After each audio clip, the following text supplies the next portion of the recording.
Do you want to play the real way where we don't show each other the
Check mic 1, 2. There we go. So it's still check mic 1, 2. Check mic, check mic.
Mic 1, 2. There it is. I'll bring it down a little bit in the booth.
Special joint session, Medford City Council and Community Development Board, January 21st, 2026 is called to order.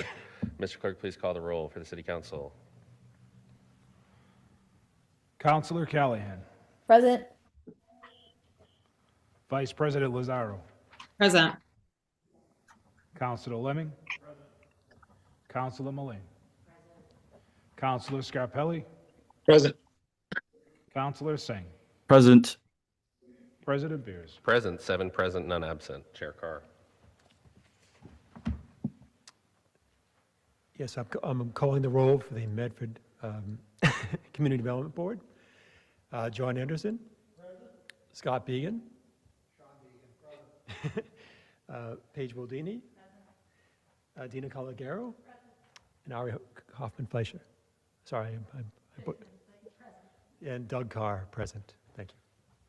I called Doug Dave once when we were doing a historic reenactment, and I've never let myself forget about it. So, all right, if we could all please rise to salute the flag.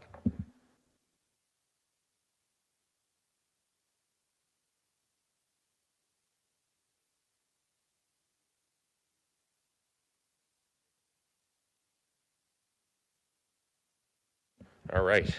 Motions, orders, and resolutions. 26022, offered by definitely not Kit Collins, Councilor Matt Lemming, the resolution to adopt our joint session rules, and I'll recognize Councilor Lemming. Thank you. These are just some joint session rules that I wrote up and discussed in a working group meeting. It's based very closely on the joint session rules for that the Medford City Council and School Committee hold once a year. I tried to do additional research on other bases for these, so these joint meetings have been done by other municipalities in the past. Salem broadcast all of their joint sessions with their planning board, as well as, I believe, Peabody, and one other city that I'm not recalling have broadcast their own versions of this that I found on YouTube, and I believe the rules of the joint session that are written here reflect basically what I saw when I viewed those meetings. So the long and short of it is that the bodies that are present vote city council and then school committee, and if both bodies vote in the affirmative on any particular motion, then the motion passes. But we do need to approve these just so that we have some agreement on what this joint session will look like moving forward. Thank you, Councilor Lemming.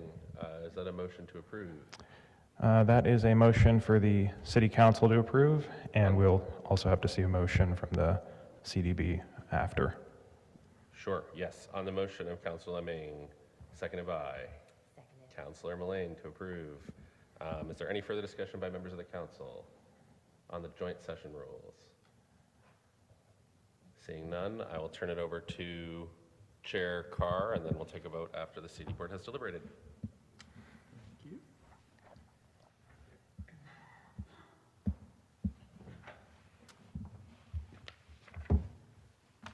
Okay, so we're going to be adopting the same rules, correct? Yes.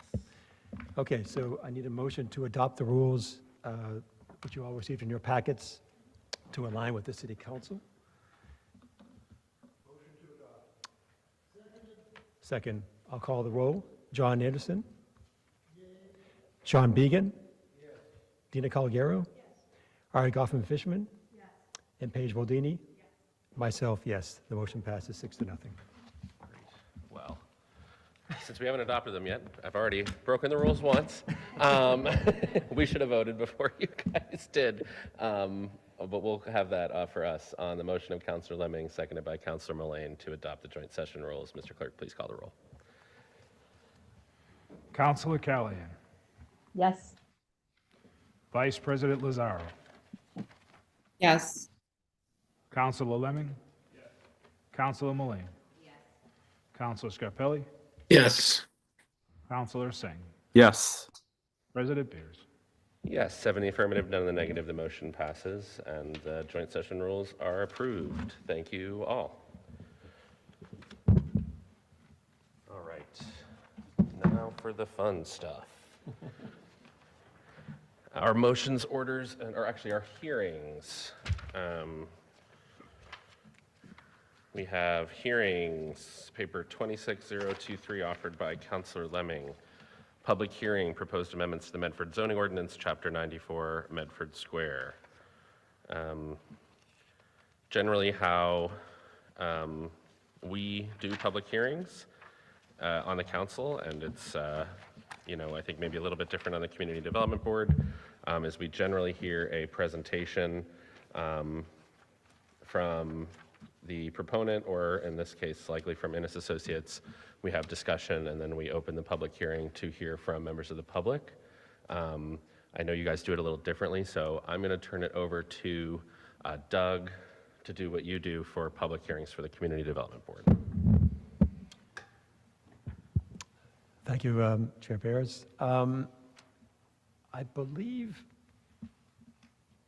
our process on the CD board, and I'm going to need some, first of all, I just want to acknowledge that we have members of the planning staff here who are present, who can answer questions for the council or for the Community Development Board. But let me go to the text, which is our normal boilerplate for opening a public hearing for the CD board. If you just give me 1 second.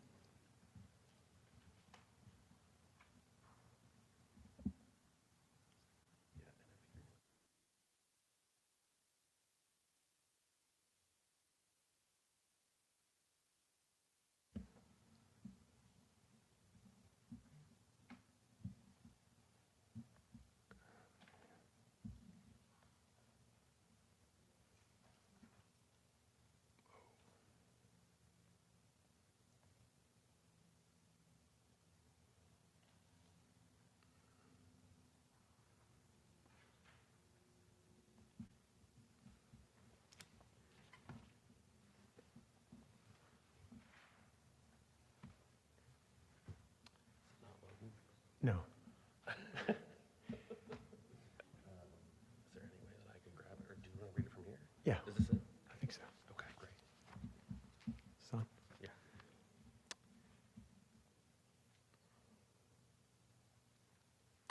The whole thing? Alicia said we don't have to, but I think at least. The top here? Okay, so the Medford Community Development Board.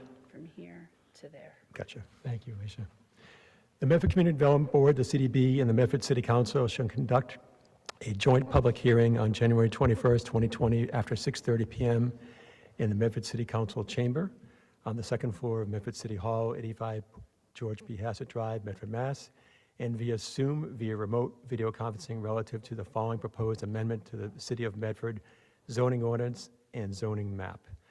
Number one, amend section 94-2.1, division into districts, and section 94-9.0, special district regulations, to add to the Medford Square District, the MSD. Number two, amend section 94-3.2, table of use regulations, table A, by incorporating the MSD zoning district into the existing table and to designate the uses permitted therein. Number three, amend section 94-4.1, table of dimensional requirements, which is table B, by incorporating the MSD zoning district into the existing table and to state the dimensional requirements therein. Number four, amend section 94-12, definitions, to amend and add various definitions. And number five, amending the zoning map to change the zoning district designations of various properties to the MSD zoning district as shown in the map entitled Medford Square Zoning, prepared by Innes Associates and dated March 2025. That's it. Great. Thank you, Chair Carr. All right. Well, we are here. I just want to welcome everyone back to our first zoning meeting of 2026 of this new council term. Welcome our CD board members as well. I think just some grounding that is important is how we arrived here. Almost a little over 4 years ago, this city began work on its first citywide comprehensive plan. And that planning process lasted for over a year and resulted in January 2023 with the publication of the citywide comprehensive plan. That comprehensive plan, and I'll go a little bit more into this later, but one piece of implementing that plan, which is a 30-year vision for what we want our community to look like, involved making amendments to the city zoning ordinance. In 2024, the council was able to get funding to begin a zoning updates project. We issued an RFP at the end of 2023, actually, made a selection of a consultant team, which consisted of Innes Associates at the time, as well as some partners, including the Bobrowski legal firm and Jonathan Silverstein representing them, and they had worked with us on the recodification of our zoning ordinance from 2020 to 2022, which basically took the 50-year-old zoning and put it into a better format from which we could start to have conversations about what we want the city's zoning to look like. This is year 3 of that zoning updates project.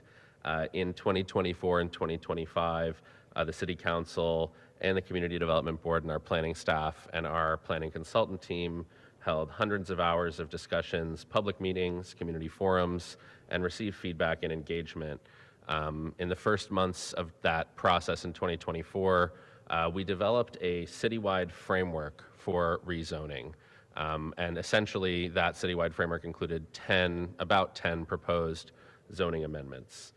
Through 2024 and 2025, that resulted in the passage of 3 zoning amendments: the Mystic Avenue Corridor District, Salem Street Neighborhood Corridor District, and the Green Score zoning ordinance, as well as the development of several other of those 10 areas, including the one that is on the agenda tonight for Medford Square. Last spring and summer, I think as everybody well knows, it was the talk of the town and in some ways continues to be. There became a serious disagreement, I would say, between the city council and the mayor, with our CD board and others kind of caught in the middle around the scope of the proposed residential zoning, as well as the CDB's proposed amendments to the council's proposed residential zoning. And that really derailed the process of our zoning updates project. In July, that project was paused by the mayor, and it was only in December that the mayor and the council reached an agreement to get that process back on track. I want to talk a little bit about that very quickly before we get into the rest of the discussion for tonight. So December 3rd, after the city council meeting on December 2nd, the city made a statement, put out a release around the mayor and the city council agreeing on a plan to restart the city's zoning updates project. It states here, the city will sign an extension and provide additional resources to advance key zoning priorities in Medford Square, Tufts, and Boston Avenue between now, this is December, and May 2026. And then the city will solicit new proposals starting in February and March for work on zoning updates between May 2026 and June 2028. The mayor, in collaboration with the Office of Planning Development and Sustainability, will appropriate funding to sign a contract extension with Innes Associates. You changed your name. Is Innes Land Strategies Group? Great. To perform work in the following areas from December 2025 to May 2026. So that's what I'm calling phase 1. Phase 1 of year 3 of part 2 of this grand adventure. But I just think it's important to kind of focus that this agreement has 2 phases. December 2025 to May 2026, where we are now, we've extended our contract with Innes, our planning consultant team, to work on essentially 2 major areas with 2 supplements. So the full Medford Square zoning update, as it says here, and the Tufts Institutional Zone and Boston Avenue, as well as cleanup areas of zoning in accordance with needs of the building commissioner and our planning department, and communications and community engagement support. So that's phase one, that's where we are now. And just so folks know, since this has been such a big conversation, it also says that we would hold a joint public hearing in January. You are here to discuss the rezoning proposal for Medford Square and West Medford Square that's currently sitting in the Community Development Board. In December, we split those two proposals, and so we're just here tonight talking about Medford Square. Following this, a request for proposals, so that's phase one. But after that, phase two, a request for proposals for a new contract will be released to bidders in February or March, and a proposal will be selected in April to begin work in May through June 2028. And that includes basically the bulk of what was left from the zoning framework from the first 2 years of this project. I won't go into everything, but that includes the West Medford Square piece that was split off, Wellington and Mystic Valley Parkway, Main Street and Broadway, parking, the residential, and some other items like our affordable housing overlay, updates to inclusionary zoning, transportation demand management, and it very specifically states parking will take place at the same time as residential zoning. And then other agreements that RFP and additional funds will include really where the process fell apart. So more funds for public relations and community engagement, including a professionally designed standalone zoning website, support for neighborhood meetings, and better outreach into the community ahead of those zoning meetings via all of the tools available to us: mailers, text messages, robocalls, and social media. So that's a lot, but what we're doing here in phase one is we're talking about Medford Square, Tufts Institutional Zone in Boston Avenue, some cleanup issues, and Innes will be supporting our team on the communications and community engagement, which will include, I think, 4 neighborhood meetings, and right now the thinking is 2 on each of the 2 main proposals, so Medford Square and the Tufts Institutional in Boston Avenue. And then we'll come back, I think really with the resources we need, something we've been talking about, and something I talked about last summer after the project had, well, around when the project got put on hold, was we have been given a huge charge with this project, which is to update our city zoning for the first time in decades, to align our city zoning with its first comprehensive plan in memory, certainly in the last 50 years. And that is essential. We need to do it. Our city needs it. People have been demanding it. We've had so many plans that have been put on a shelf and never activated for places like Medford Square and for our whole community. And I think the one thing that maybe everyone agrees on, even if they don't necessarily agree on the destination, is the potential that our community has. And with that, I think we took that charge very seriously, and we tried to do a very big job without getting the resources that we needed to do everything that we wanted to do. The RFP we put out in 2023 had pretty significant limits due to the limited funding that was appropriated by the mayor's administration to the project. We took the best proposal. We got a great team, but we did not have the level of resources and support to communicate effectively and hear from our residents about how they want to see our comprehensive plan put into action through zoning. And I think, certainly myself, and I think the council in its discussions really has reflected on that over the last 6 months. And that was part of what informed this agreement with the mayor. We were insistent that the level of resources that's needed to effectively accomplish this job needed to be appropriated and provided by the mayor in order for us to move forward. I think the agreement that we reached in December reflects that, and I'm excited to work with everyone here to do that. So just really quickly before I go into a little bit more of how the meeting's going to go, I just want to really ground us very quickly in some of the key values that we're talking about from our comprehensive plan. The first one is open and engaged communication. I think we were open and engaged, but I don't think we had enough resources to do enough communication. Welcoming and supportive neighborhoods, vibrant places, access for all, climate resilience. And those are some big areas and big kind of frameworks for us to talk about our city's plan, but a lot of that boils down to a few things. Growth, how do we enable growth in our city so that we can build more vibrant squares, so that we can grow in all of the places that we know growth is possible. Housing, how can we invite more neighbors to welcome more neighbors to live in our community alongside us? How can we do both of those things in a way that helps transform our squares into even more thriving places that people want to go to, with even more wonderful businesses that people want to be part of, and make those places walkable so that people feel safe and excited to spend their days and evenings in the beautiful commercial areas that we have in our city. Historic preservation, how do we do all of that and make sure that our city's amazing history over the last 400 years stays as a key part of our story? And then, two other things. How do we expand our green space, our open space? How do we make that more accessible? How do we activate our beautiful river? And then the last thing is just like a clear and consistent process, both so that we have accountability for our community's needs and that when people want to build things here, they know how things are going to work. We need to make sure that it's very clear when someone wants to build something here, how that's going to go, and make sure that the things that people are building here are aligned with the vision and values of our community. I think something that we talked about a lot over the last 2 years was what is zoning and what zoning isn't.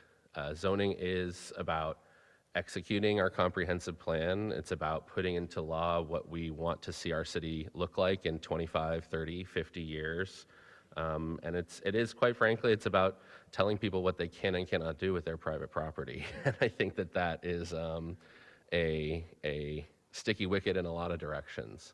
And I know there's a lot of people in this community who never expected a democratic socialist like me to be so supportive of letting people do more with their private property. But that is, that's a really tough thing. Where does the private and the public conflict when our public needs and what people want to do with their private land, when those needs and values are not aligned? Zoning is essentially the agreement that we all come to about what people can and can't do.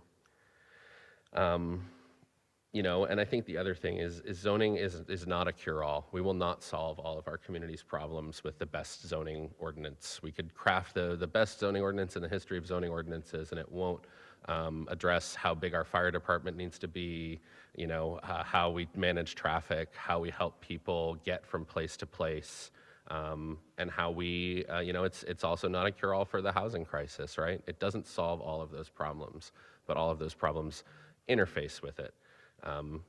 But that all stems from what is our vision for our city for the next, what do we want Medford to look like in 30 years? What do we want the next generation of people to live here? What kind of community do we want them to live in? And if we can create zoning that represents that vision, then from that we will find answers to those other questions that need answers that zoning will never be the answer for. With that, I do want to just talk a little bit about how things are going to go tonight. So I just kind of did a quick introduction, talked about the process agreed to by the mayor and the council in December around this next part of our zoning updates project. Next, we will hear from our Innis Land Strategies Group folks, who will talk a little bit about the process to this point and the scope of their role during this first phase, talking about Medford Square and our Tufts Institutional Zone in Boston Ave. We will pause at that point for questions from the council and community development board about the scope of this phase of work and how Innis Land Strategies Group will be part of it. At that point, we will hear a presentation from Innis on the Medford Square zoning before us tonight. The CD board chair, Doug Carr, has some remarks and introductory that he will make after that presentation. Then we will have City Council and Community Development Board talking about the specific presentation in the Medford Square proposal, and then we will have our public comment. So those are a lot of things, and it sounds like it'll take a long time, but I'm hoping we can move through that with diligence and get all the information we need on the table. So with that, I'm happy to invite Emily and her team up to present on what this phase of the project looks like, where we are once again working with them, and very lucky to be working with them once again.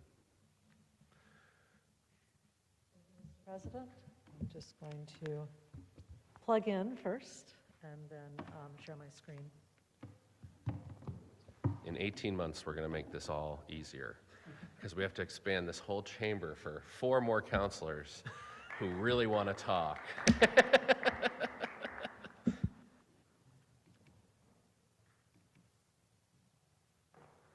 making sure it's coming up. Perfect. All right. Can you all hear me? Excellent. Good evening. For the record, Emily Keyes-Ennis, President of the Ennisland Strategies Group. I turned it off. Somebody's phone. Okay. Not me.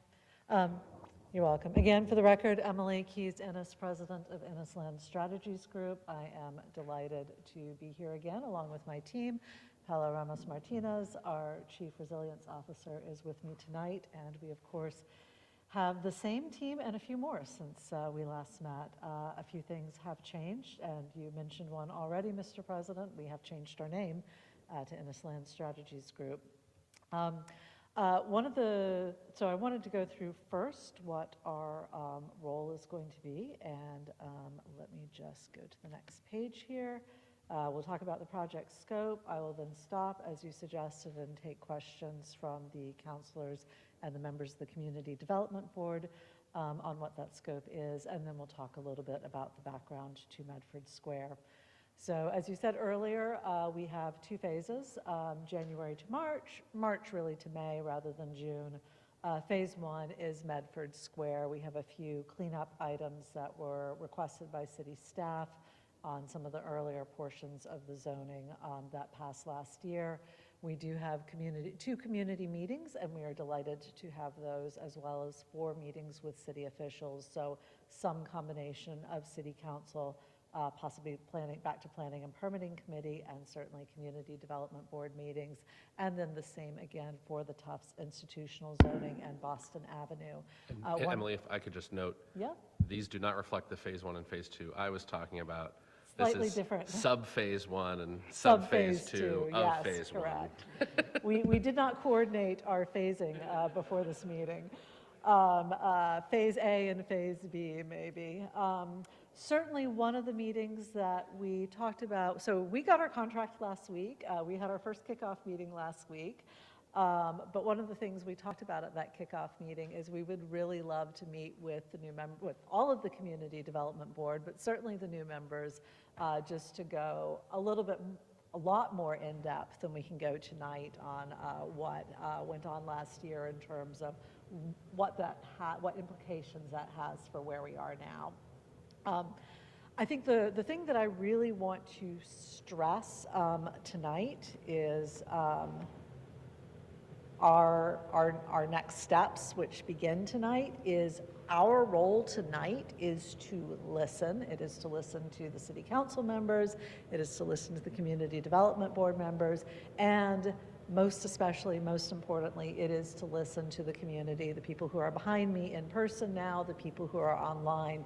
We know a lot has changed since we last talked with you all, and we want to make sure that we hear as much as we can tonight. It is certainly not the only opportunity, but it is the first opportunity. After that, as we did last time, we will have be part of a city working group to deal with logistics. And one of those logistics is going to be to schedule the community meetings, discuss the format and the content of the materials for those, and then confirm an overall meeting schedule with the Community Development Board and City Council to take us first through Medford Square and then through the Tufts institutional and Boston Avenue zoning. So those are the key next steps that were going to happen, because that will determine the pace and pattern of that. Our role as consultants is to listen, is to offer information. We'll be going through some of the information we've offered in the past tonight. As members of the public bring forward questions, as members of the city officials bring forward questions, to do the research and answer those, to provide the implications of choices, and possible decisions, to say if you choose to do this, here are the pros and cons.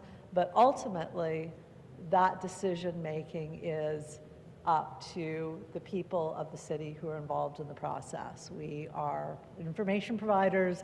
We are the people who, as I said, give the pros and cons and the implications, but you all ultimately are decision makers in your recommendations to the city council and the city council in terms of their votes. A lot of what we will give you is the public input that we hear. So we're delighted to be here. Again, quick overview of the schedule. Happy to answer any questions as to process before we move on to Medford Square itself.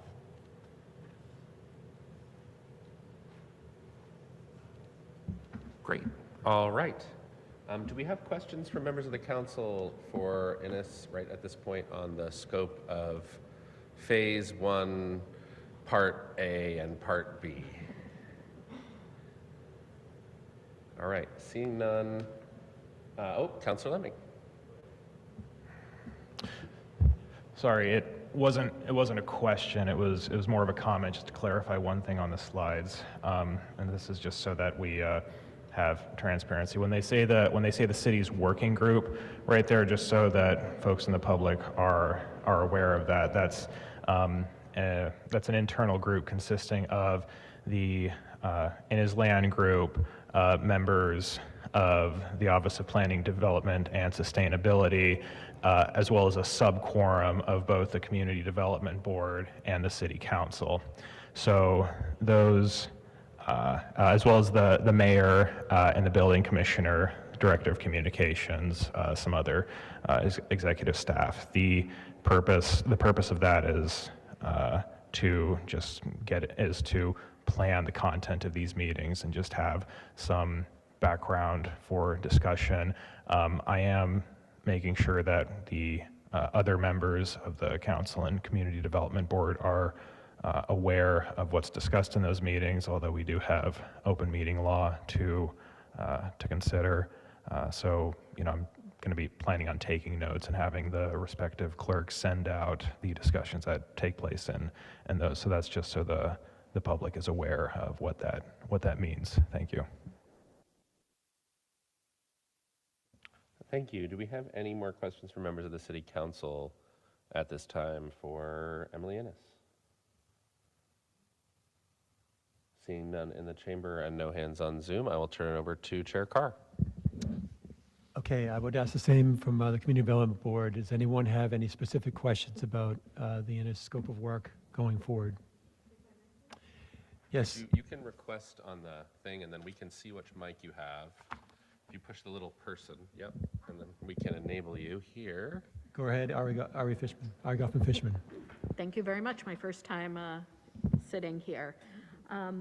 This is a question about process more broadly rather than the specifics, but going off of our experience last year. May I request, and we had discussed this during the last kind of big process meeting when we talked about timing. I think that a good principle that can concretely incorporate these desires for community feedback is that every decision should have at least 2 rounds of iteration for public comment. I think one of the frustrations or difficulties was trying to get through things kind of in a very short period of time. So everything we should get an opportunity to see, get public feedback, incorporate that feedback, go to the public again. And I know that's not necessarily the type of process we're talking about right now, but I'd love to commit to that.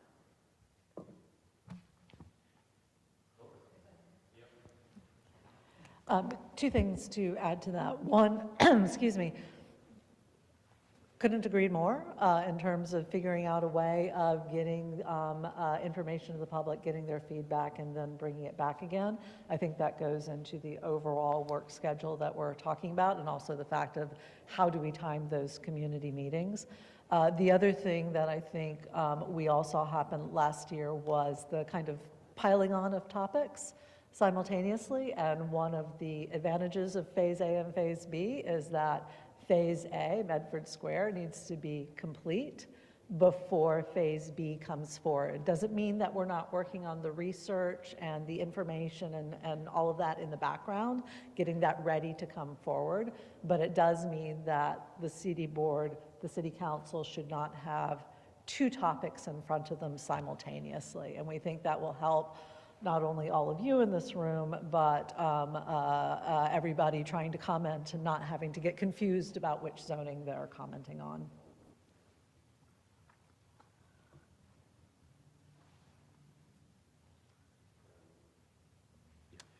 Any other questions from the Community Development Board members? Okay, seeing none. I would like to just reiterate that there's been a lot of turnover on the Community Development Board over the last 12 months. Obviously, I'm pretty new to this process. So we would ask for patience as we delve into these issues. And there's an educational component here that's really important, not just for the public, but for this board as well, to really understand, for those of us who weren't in the weeds and in the battles for last year, to try to come to a more clean process and one that is clear, constructive, and I think at the end produces a great result. So I'm all set. Thank you. Thank you, Chair Carr. Yeah, and I think, Ari, to your point, that is really something we're trying to avoid this time, is the pile up. $200,000 in 18 months was not enough money and time to do this project. And so we have more money and more time to do it now. All right, I think that's it for this phase. So we can go next to the next slide, I think, and we can start talking about this Medford Square proposal, the background, and maybe some of the initial adjustments to where we were when we had this before our boards 8 months ago. Thank you, Mr. President. So you're about to see a lot of slides. I am not going to go in depth into all of the slides tonight. What I want to do is call out the buckets of information we worked with last time. The primary bucket throughout the process was community comments, but let's start a little bit with where President Bears left off, which was specific to Medford Square, there are 3 plans that we need to think about. The 2023 Comprehensive Plan, the 2022 Climate Action and Adaptation Plan. Both of those have specific requirements for Medford Square and also for the city as a whole. And then way back in 2005, there was a Medford Square plan. Some of those recommendations have never been addressed. It had quite a few zoning recommendations that didn't happen. And one of the things that we heard, it was instructive going back through the comprehensive plan and seeing a quote being called out. If you're familiar with the format, you see little quotes, and a quote called out saying, we need to implement the 2005 plans. So I wanted to say, give a little bit of history into the planning part that went into it. So Medford Square was obviously identified as a square in the plan. We talked about corridors, centers, squares, gateways, but also a civic and institutional anchor, primarily a civic. You've got City Hall, you have the library, you have the senior center, a couple of other city-owned properties as well as city active properties. And it's a transformational focus area, and that meant that it was an area where things might change to meet some of the other goals of the comprehensive plan. And what I've done here, and I'm sorry because I keep hitting the down arrow, but apparently that's not the down arrow anymore, thanks to the wisdom of Adobe PDFs. So I'm not going to go into every single zoning strategy for Medford Square, but there were quite a few. They targeted the overall goal categories that the President Bears mentioned earlier. So welcoming and supportive neighborhoods, zoning strategies for that, creating new opportunities for amenities in Medford's business districts, making development regulations consistent with the plan's vision for land use, creating commercial centers that meet residents' shopping needs. But there are also non-zoning strategies that affect Medford Square, and it's really important to remember, I think Councilor Bears talked about it earlier, But zoning doesn't solve everything. Zoning gives permissions for activities. It gives restrictions on activities, those activities being land uses, which could be commercial, residential, a mixture of both, industrial. It gives those permissions for what can happen, how much can happen, where the restrictions are on those in terms of dimensional standards or development standards, but it doesn't solve everything. And there are two very tricky things that zoning can't perfectly solve that have been conversations in this community during this process, both of the comprehensive plan and last year's zoning process. One is affordable housing. Zoning can be an imperfect tool for affordable housing. And the other is historic preservation. I would add natural preservation, but because we've been mostly working with already developed areas, that has been less of a conversation up to this point. But historic preservation, historic rehabilitation, zoning can play a role, but it's not the only role. And you see that when we look at some of the non-zoning strategies for Medford Square, again, in welcoming and supportive neighborhood, that calls out some of those non-zoning strategies for historic preservation.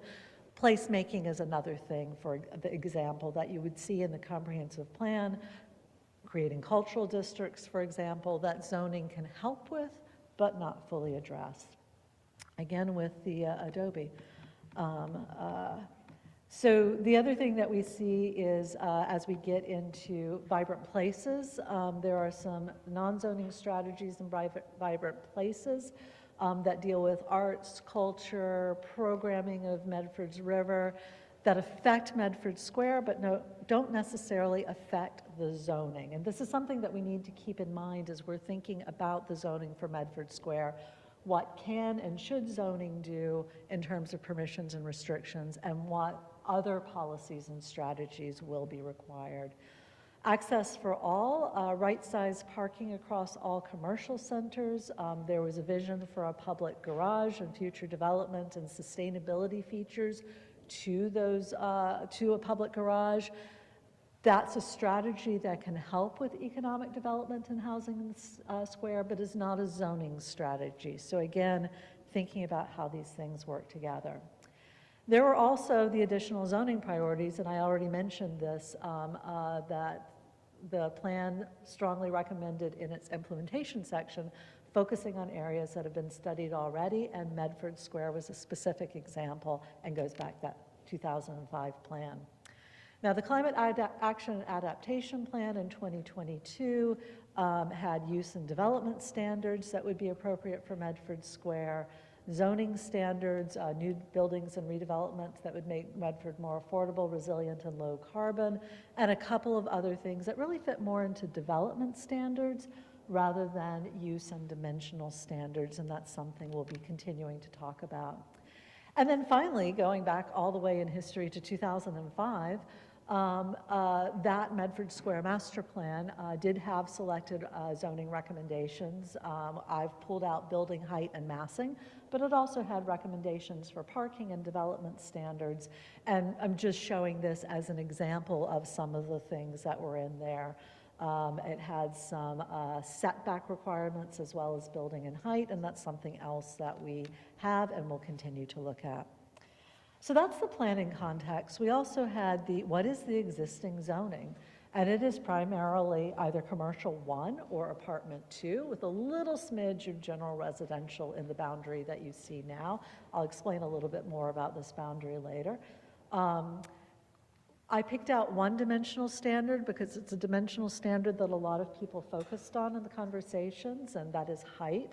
So your existing zoning in these areas, the dimensional standards are actually by use rather than by district.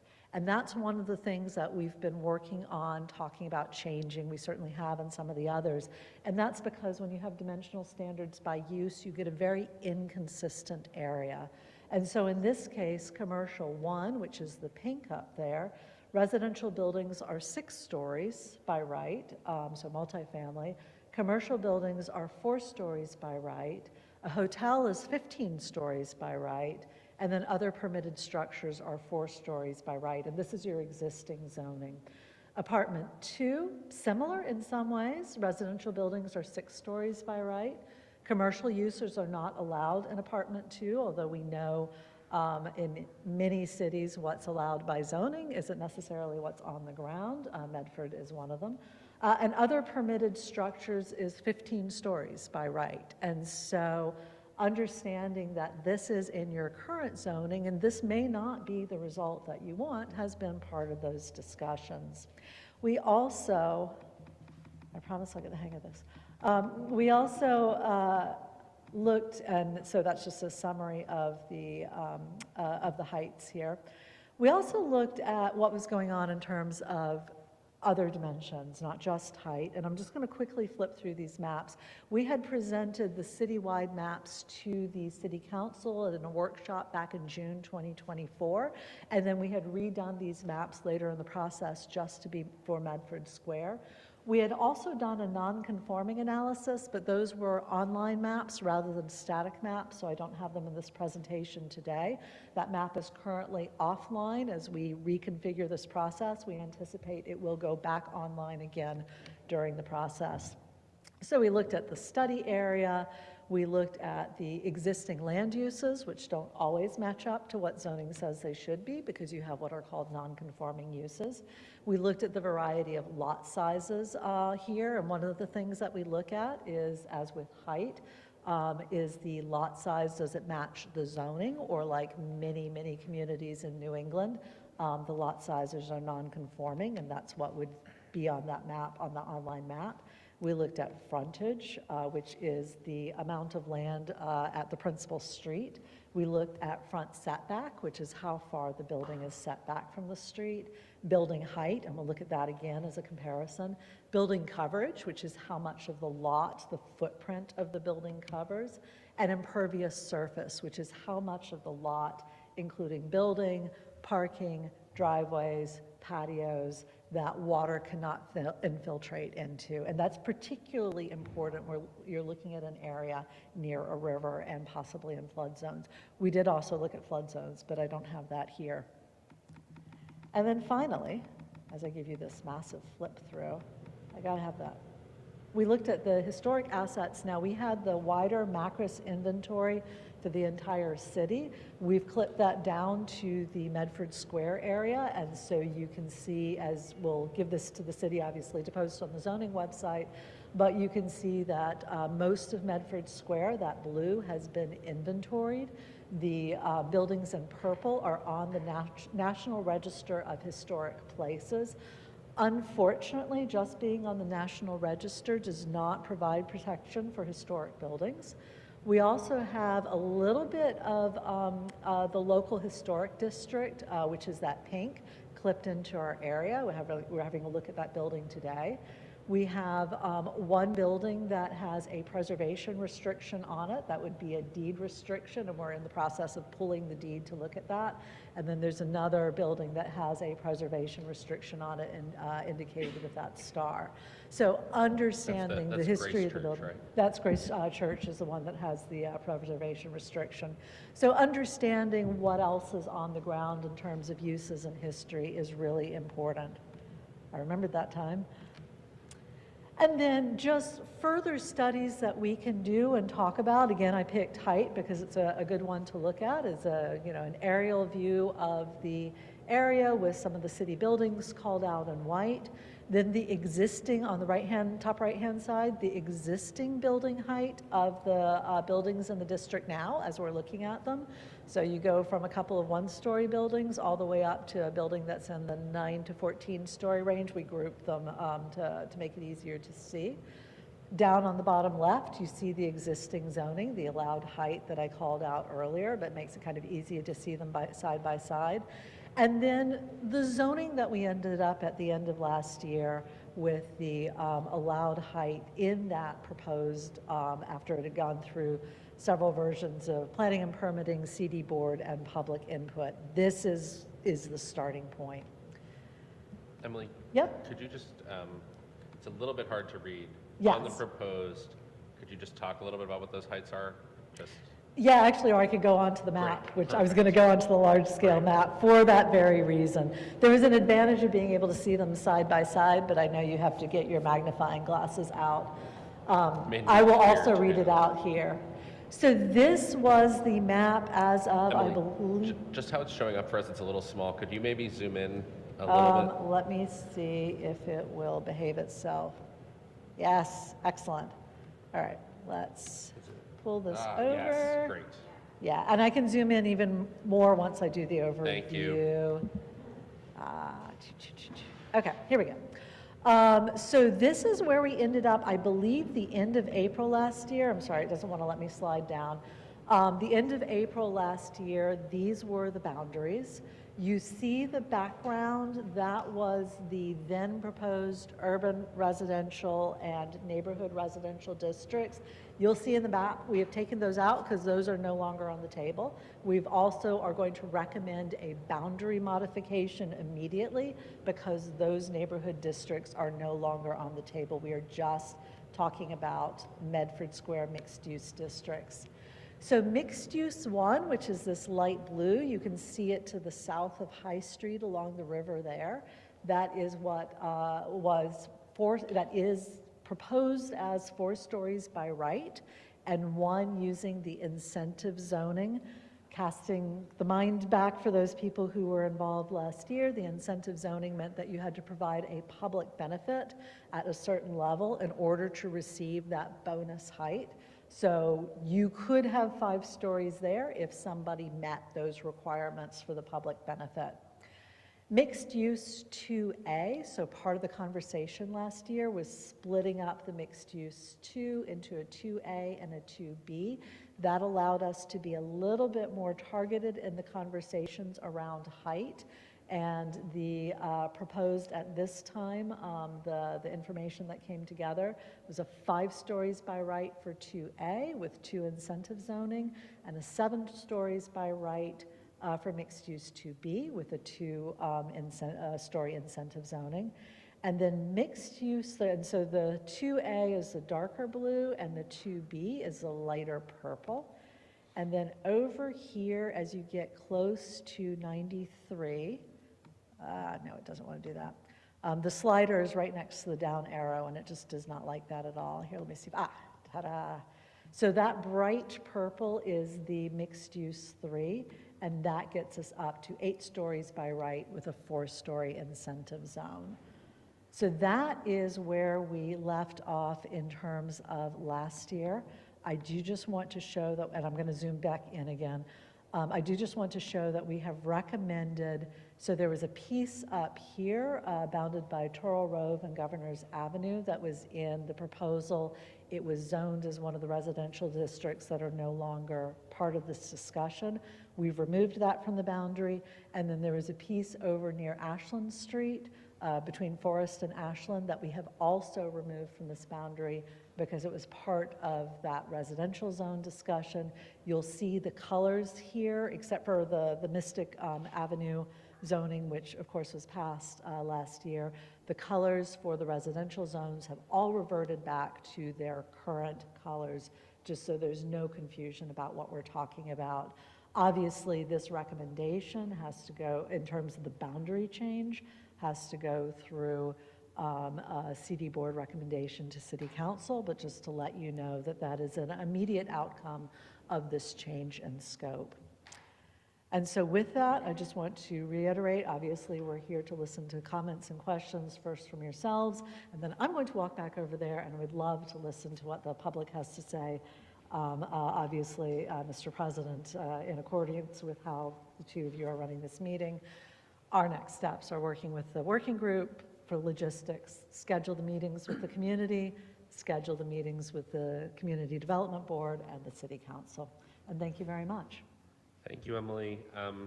Really quickly, could you leave maybe the proposal slide up? Yep.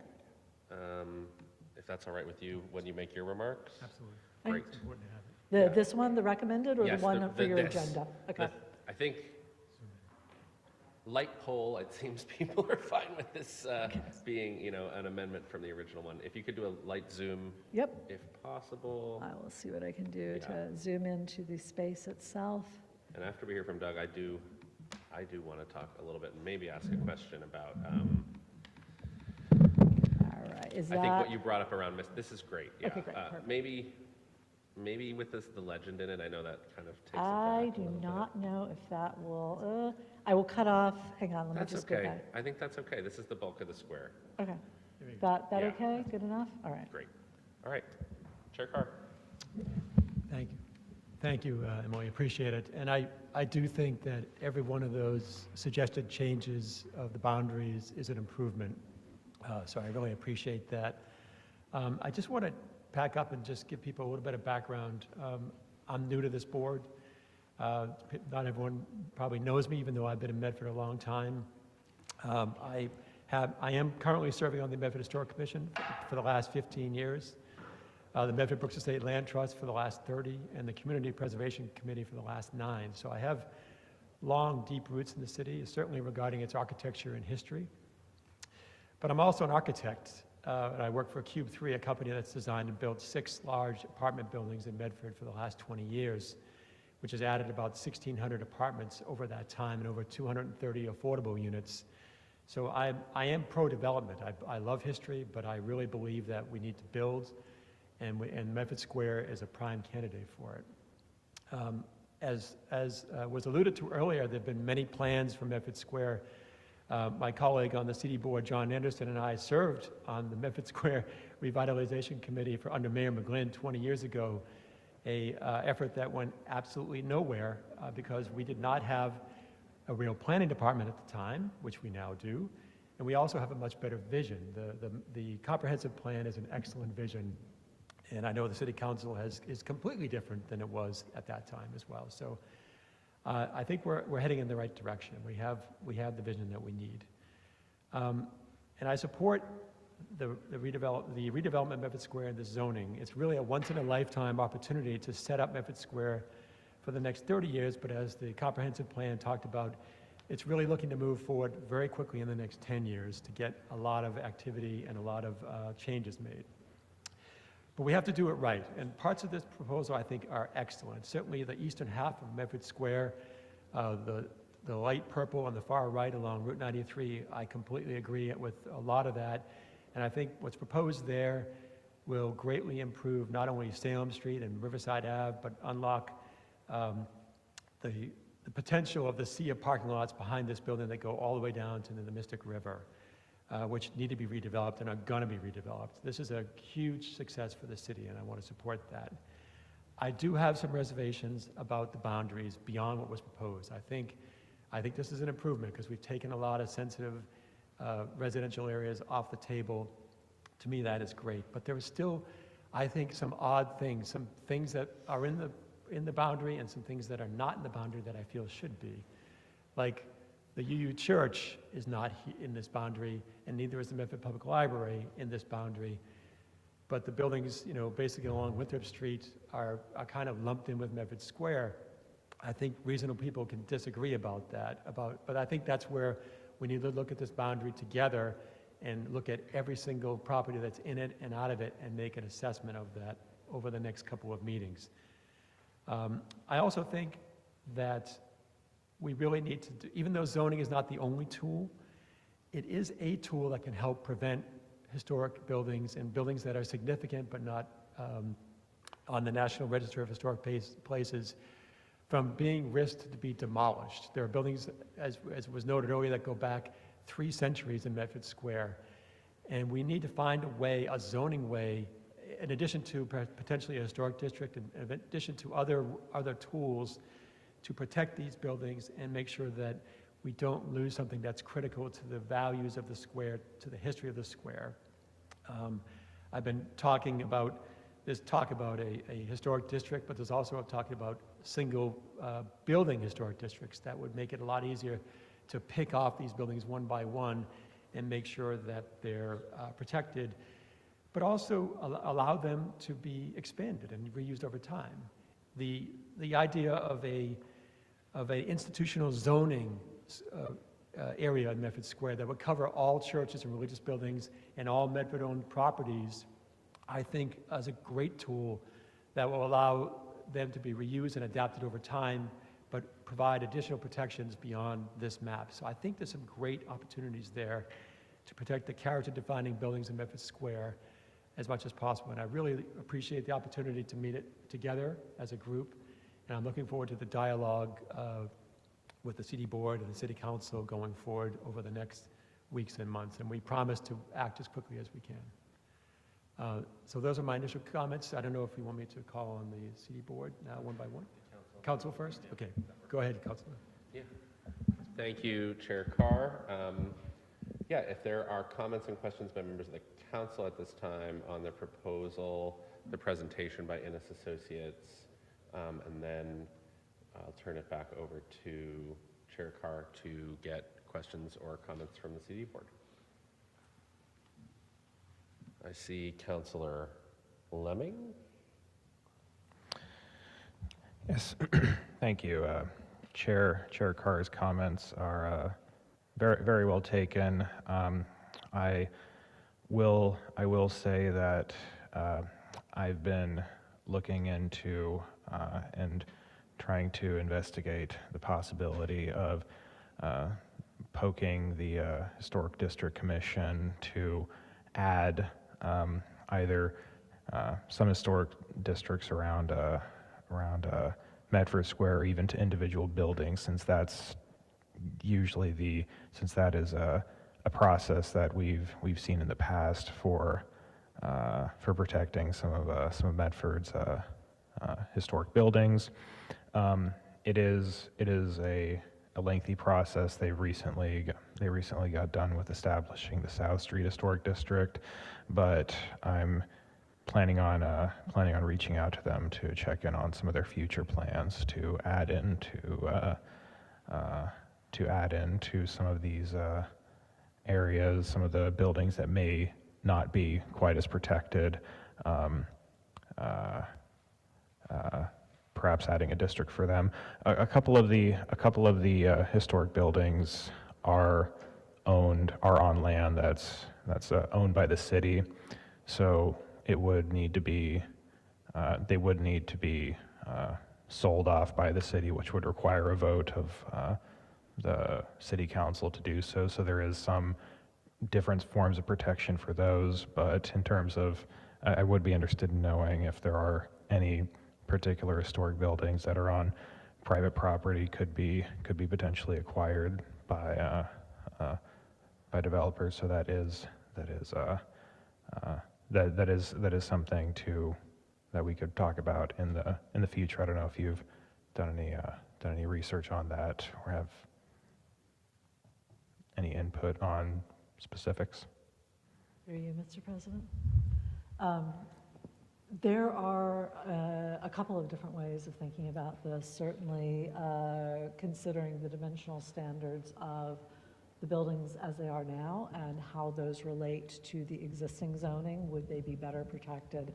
So, for example, if the current mixed use 2B or 2A is too much for some of those historic buildings, maybe it goes down to 1B. It is important to understand the height and dimensional restrictions in the current zoning may actually be too flexible if you're worried about historic preservation. So the rezoning may be an opportunity to look at that. Maybe there's some form of the institutional, as Chair Carr has suggested.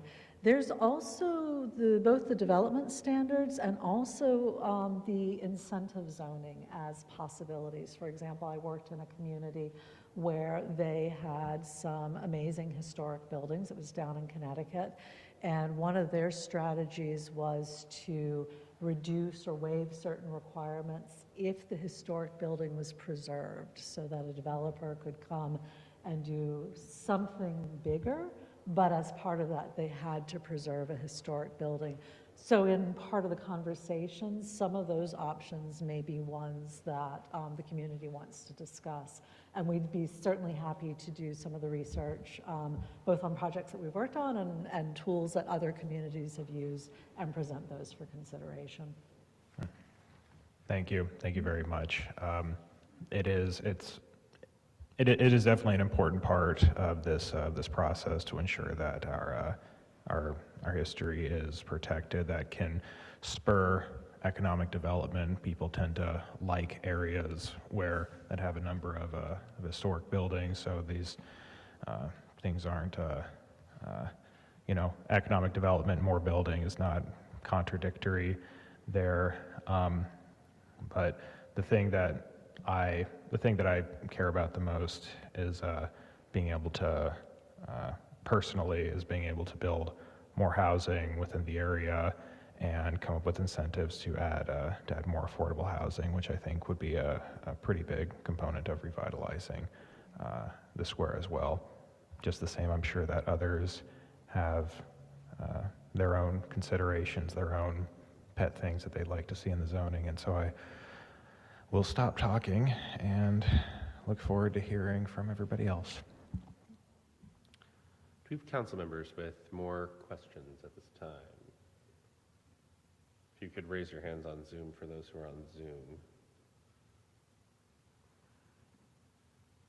All right, I'll just be kind of brief, and I appreciate you having this up. One of the things that we talked about pretty extensively around the Mystic Avenue Corridor District is that the north end of Mystic Avenue, the mixed-use 1A or 1B that's right here, kind of this light blue just south of the overpass, was not always a post-industrial auto repair-centric wasteland. It was actually a really vibrant and connected part of Medford Square before Route 16 was built.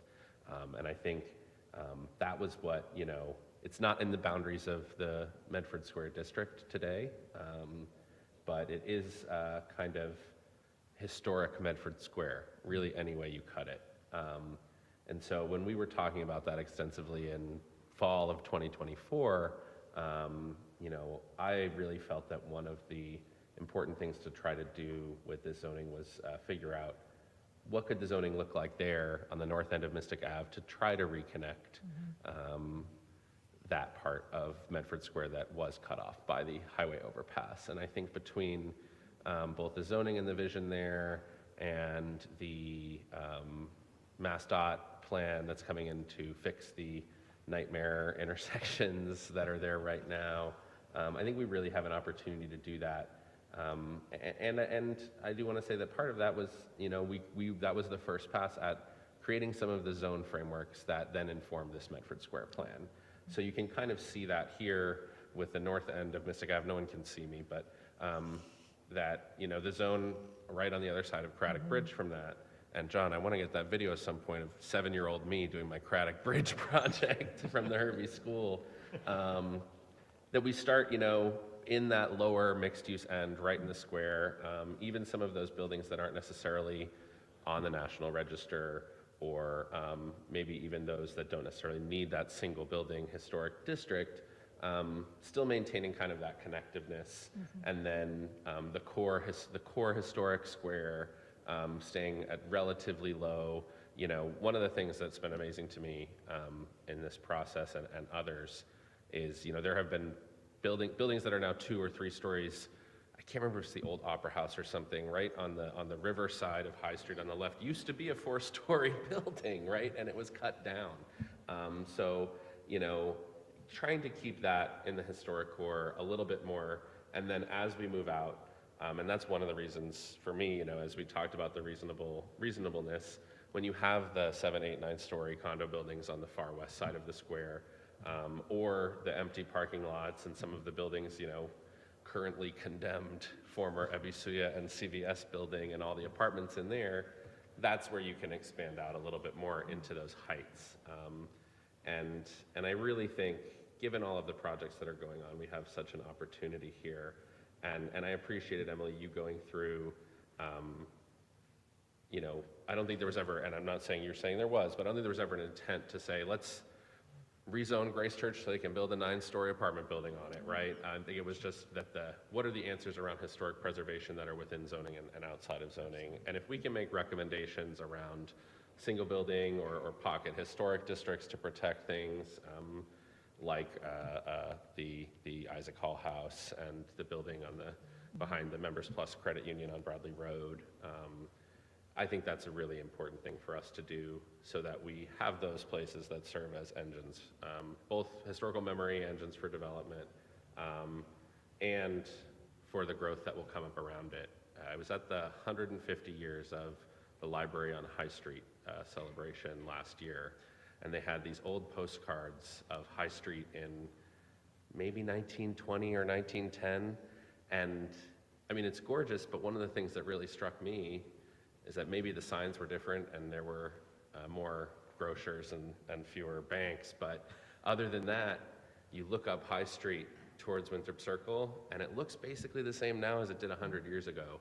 And I think in some ways there's beauty in that, and in some ways we need to think about how as a community we can encourage the kind of growth that we want to see, because I don't think that the folks, the Thatcher Magoons and the Samuel Lawrences and Benjamin Hayneses of the time would say, we expected that High Street would look the same in 2025 as it did in 1925, right? So how do we take these opportunities, really grab onto them, and actually in some ways, like with that connection with the square south of the river, bring back some of the more walkable, thriving residential neighborhoods that used to be, that Medford Square used to be before the car and the highway and the Route 16 overpass really kind of cut right through the heart of our city. So just my, I really appreciate this conversation about how growth and change and history can go hand in hand.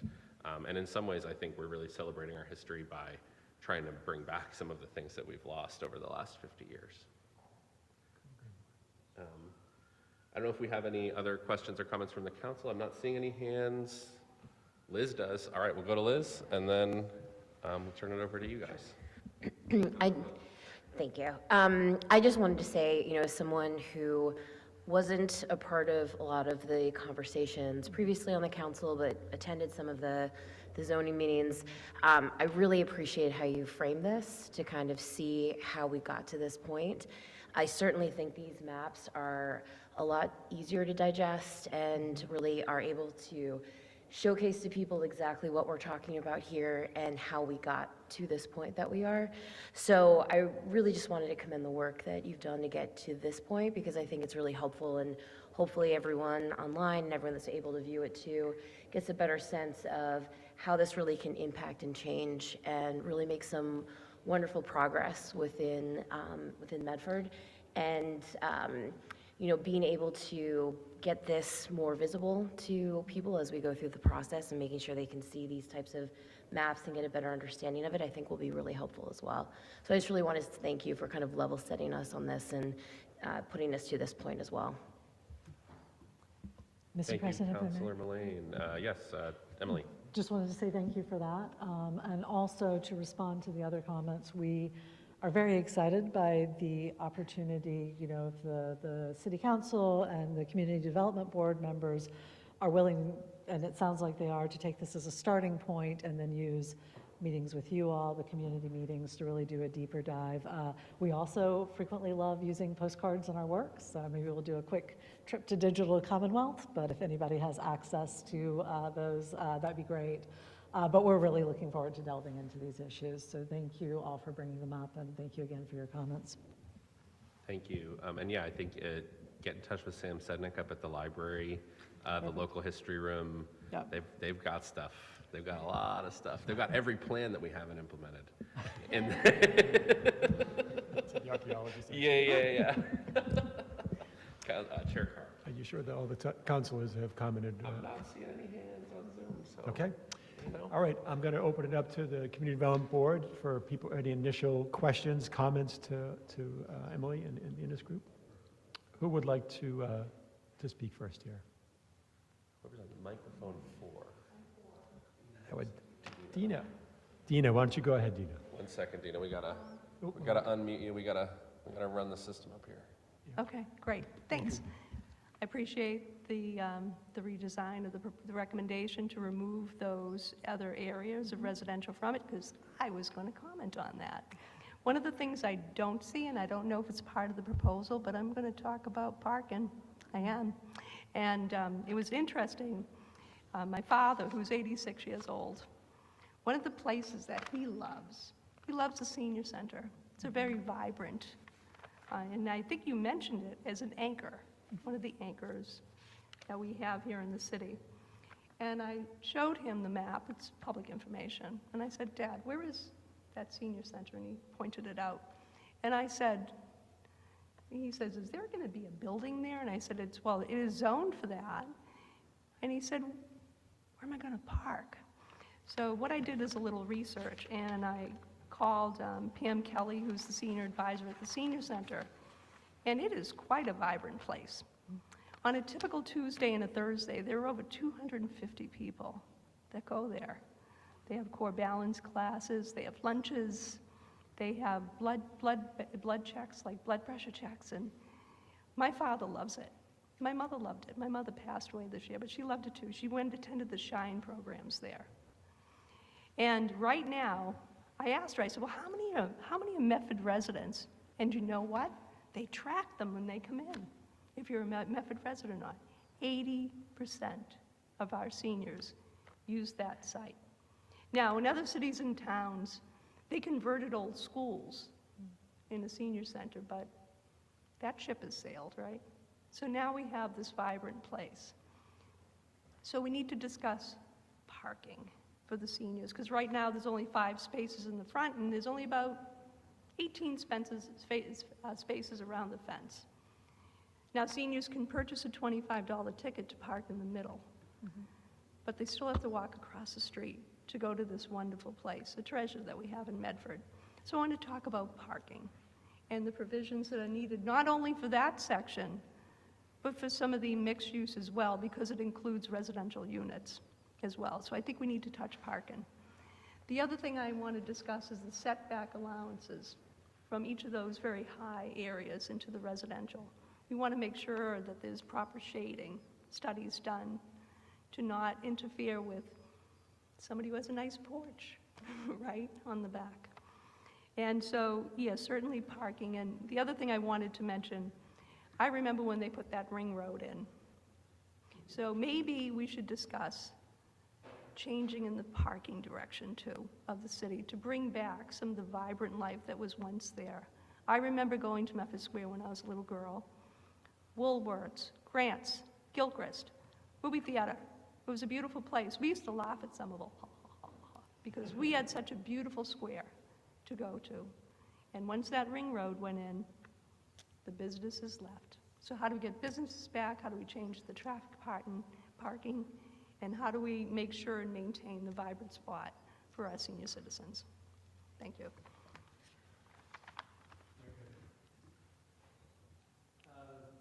Do you have any comments? Yes, I do. I'm sure you do. Click that, and then you can. No, yeah. Hold on, you gotta.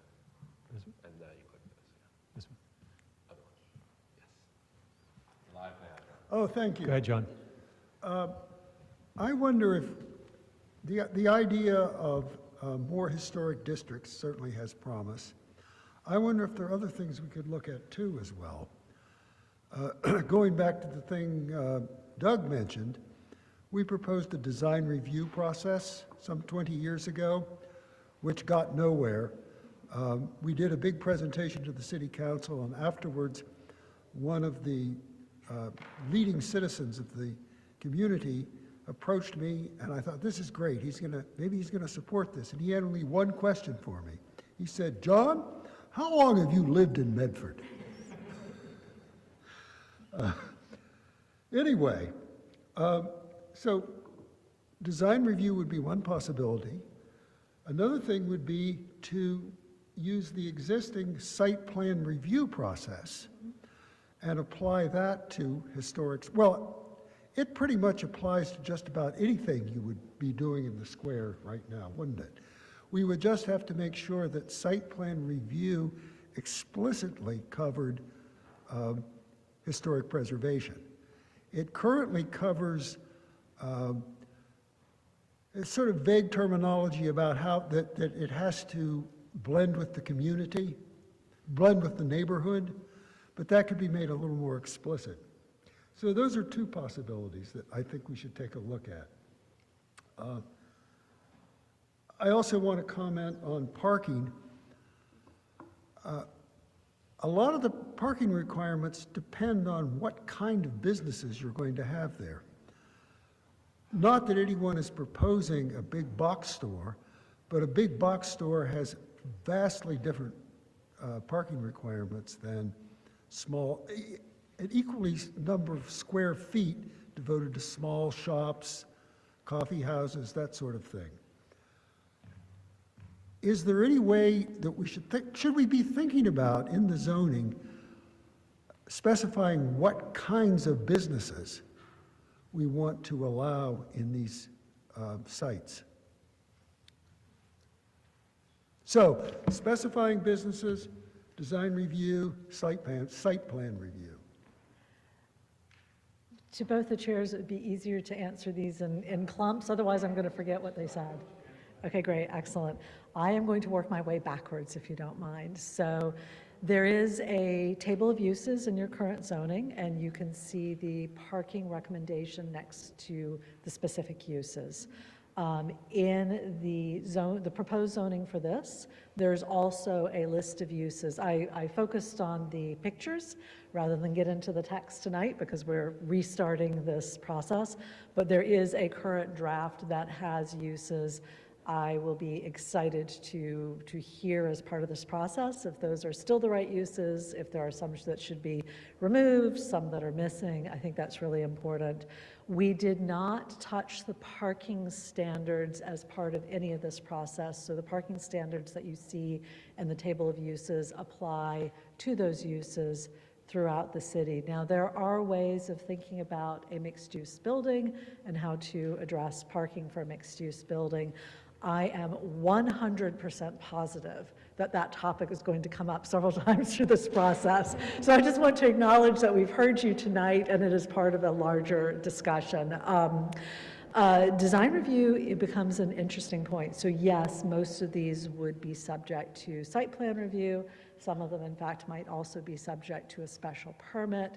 So again, very quickly, when we think of the levels of approval, there is by right that requires only a building permit. There is site plan review that is building permit plus the site plan review. Site plan review is case law. It is not currently enabled by state legislation, but case law has determined that site plan review is allowed for a certain specific criteria. And what we usually do is in the development standards, we build them on the site plan review case law so that site plan review can be done according to that. Some design components can come into that site plan review process, and we're certainly happy to talk about those. And then special permit, of course, is the highest level. It requires a public hearing. There has to be some sort of kind of higher standard or higher public benefit coming out of a special permit just to sort of hit the high levels of those. So we're certainly happy to look into those. In terms of the senior center, I love the entry to the senior center. It's a peaceful way to get in. The people in this room may know that the parking lots across from the senior center are city-owned parking lots. There's a whole process around that will be touched by this zoning in terms of zoning for something, but because those city parking lots are city-owned, it means that the city has an additional level of control over what could happen to them. Certainly, parking for the senior center could be part of that discussion. I will put on a different hat for a second and say that our firm did assist the city in preparing the RFP for those last year. I believe all of that information is probably on the city website, but that particular process falls outside this zoning. The other thing that unfortunately falls outside the zoning. Just to add, the senior center parking is being discussed as part of the Transom bid for the city lots. I don't want to give a number, but parking is a big piece of that conversation and how to make sure that when parking is constructed, the senior center has access to that parking and seniors will be able to get from that parking to the senior center is a core piece of that. And Alicia could talk more about that. Most of that, as Emily said, is outside of the zoning, other than making sure that the zoning lets those buildings of that size be built there. Right. And thank you, Mr. President. I was hoping that you would take that one on. The other thing is unfortunately traffic patterns. I completely hear you on the traffic patterns, but this process can't address those. Typically, what we do in a process like this is when we hear things, whether from yourselves or the public, that don't have anything to do with the current scope, we do note them. We don't let that information be lost so that we can pass that on and say, okay, the community meetings or at the Community Development Board hearing, we heard these things, we can't address them under our current scope, but you all should know that these things would be brought up, and I would put that in that category, that that's something that is not part of what we do, but it is nevertheless important information and an important concern. So I think I touched on everything in those two blocks. Okay. Oh, the setbacks. Oh, yes, thank you. I didn't show it today because I already had a lot of slides, but we did actually do what are called section cuts through the buildings. So we're looking at the buildings in elevation, and we did shadow studies in selected parts. And in fact, if it allows me to do this, you can see these red lines. You might not be able to see them, so I'll just go over with my mouse on some of the red lines from the proposed zoning from last year. Those were the site and section cuts that we showed, so we could do shadow studies. I am certain that we will be bringing those back again for discussion during this process. Yep. Yeah, absolutely. And you guys are gonna meet and run the CD board through all the, there's so many materials, guys. Absolutely. Yep. Yes, we are looking forward to I was that. wondering what those dash lines were for a long time. Yeah, those are the, yeah.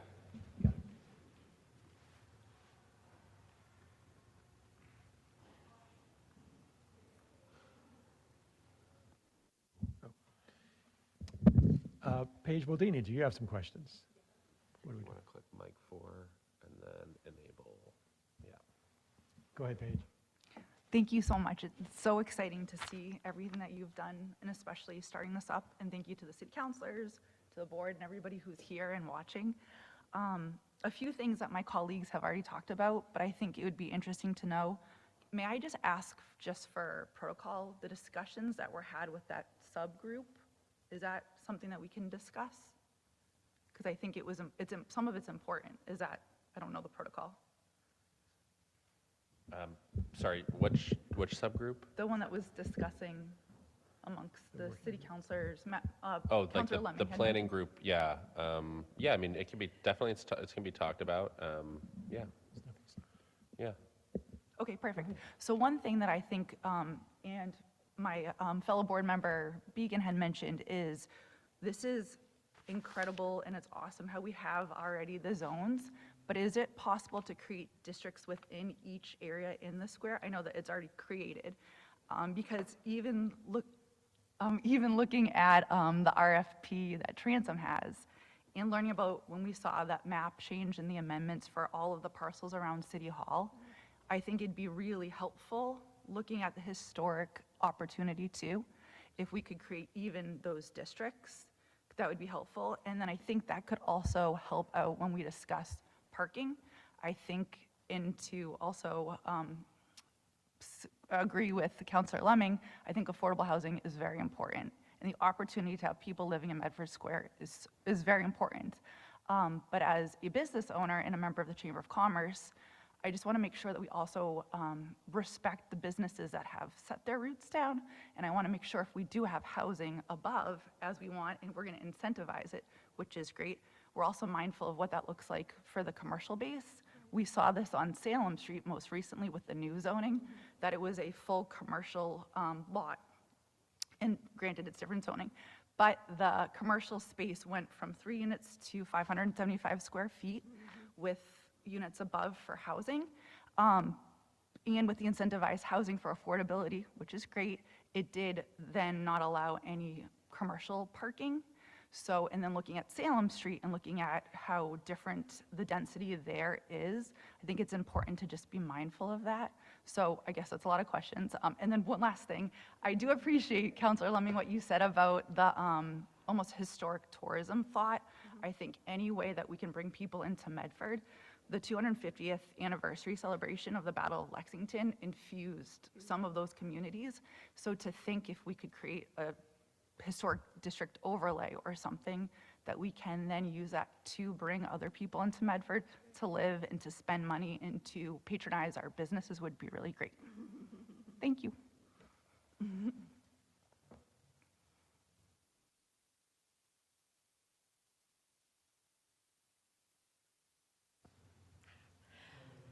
Thank you very much. All great thoughts. Really looking forward to the meeting where we kind of get into this in depth.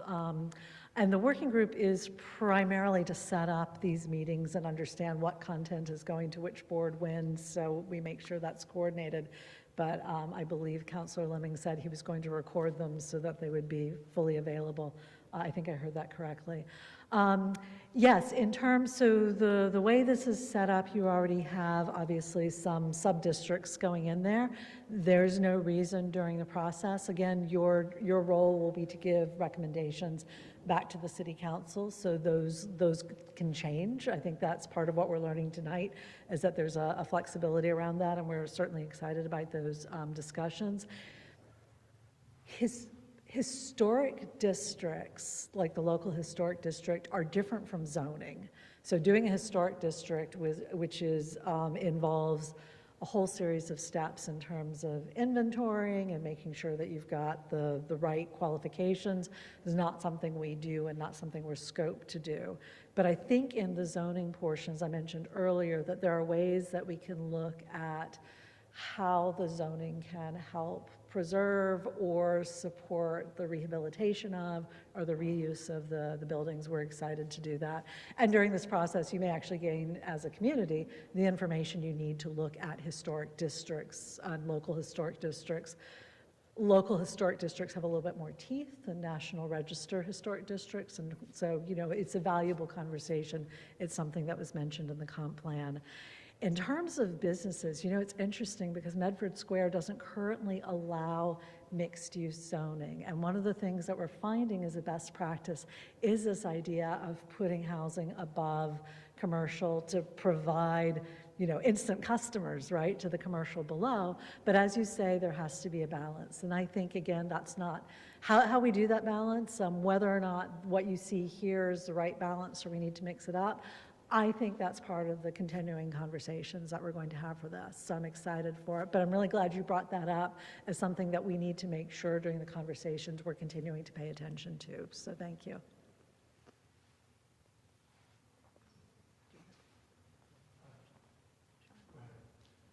I think I already was ahead of you.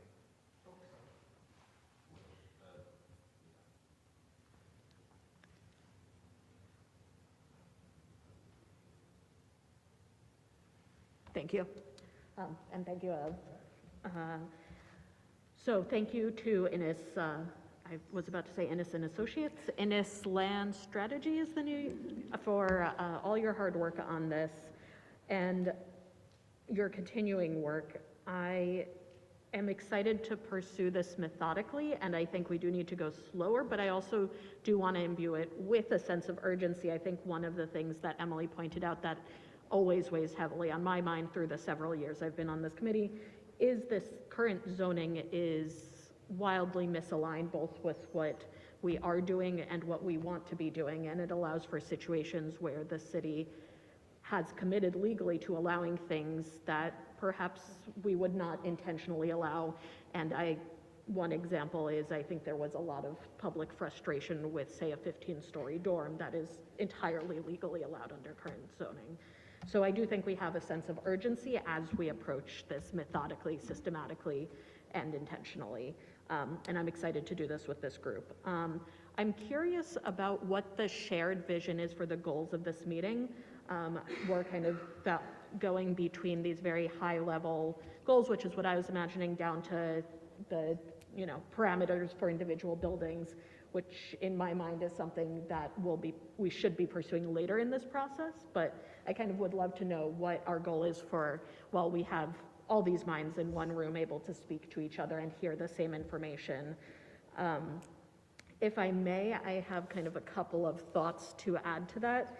I'm approaching this with a vision of an activated, walkable, vibrant Medford Square, a place that balances the historic nature and our future and evolving needs, that has mixed use, that has climate resiliency and both honors the river and is ready for when climate causes changes, that has trees that lower the temperature as well as providing beauty, and creates a sense of community, everything from the senior center to the library to the walks I'm taking with my infant. And that's going to come through the many parts of this. We're not just looking at the heights, we're looking at those table of use regulations, the dimensional requirements, all these aspects. And in my mind, that's not what we're doing today, but I'm really excited to do it later. One thing that I don't fully understand where we are right now is obviously parking is a major issue. We currently have a parking garage that we're not able to use. It's private property. It belongs to Atrius, and I know that Alicia has mentioned discussions, and I'm curious where those are. And the transom proposal has also mentioned a parking garage. Is this a second parking garage, or is this combining them? So that's a question I have that I think really can change what we're imagining here. I hate the current traffic patterns. There's nothing we can do about that, but I'll put that on record. We're getting so many people cutting through, and that really limits how walkable and vibrant it can be. And I am really excited to have more people live in Medford Square. This is my neighborhood. This is where I live with my family. And I'm really excited to have more housing above these commercial properties, to have them more in the neighborhood and help our neighbors stay here and to welcome new ones as well. Thank you. Oh, sorry.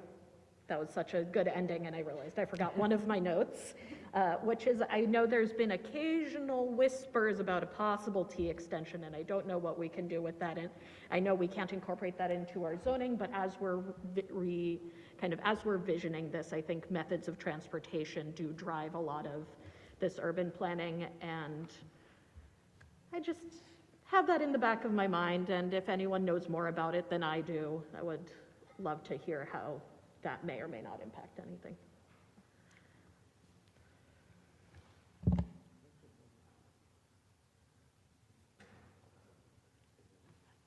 Mr. President, Chair Carr, I think actually most of those questions are maybe directed towards the group, although I register the parking, and I mentioned to say, I forgot to say, I also registered the affordable housing. We do have that in the incentive zoning, but there may be reasons to relook at that and see, does that need to be changed? So, but I'm going to turn it back to you. I think really quickly on the T, the thing that seems near term is high frequency bus transit.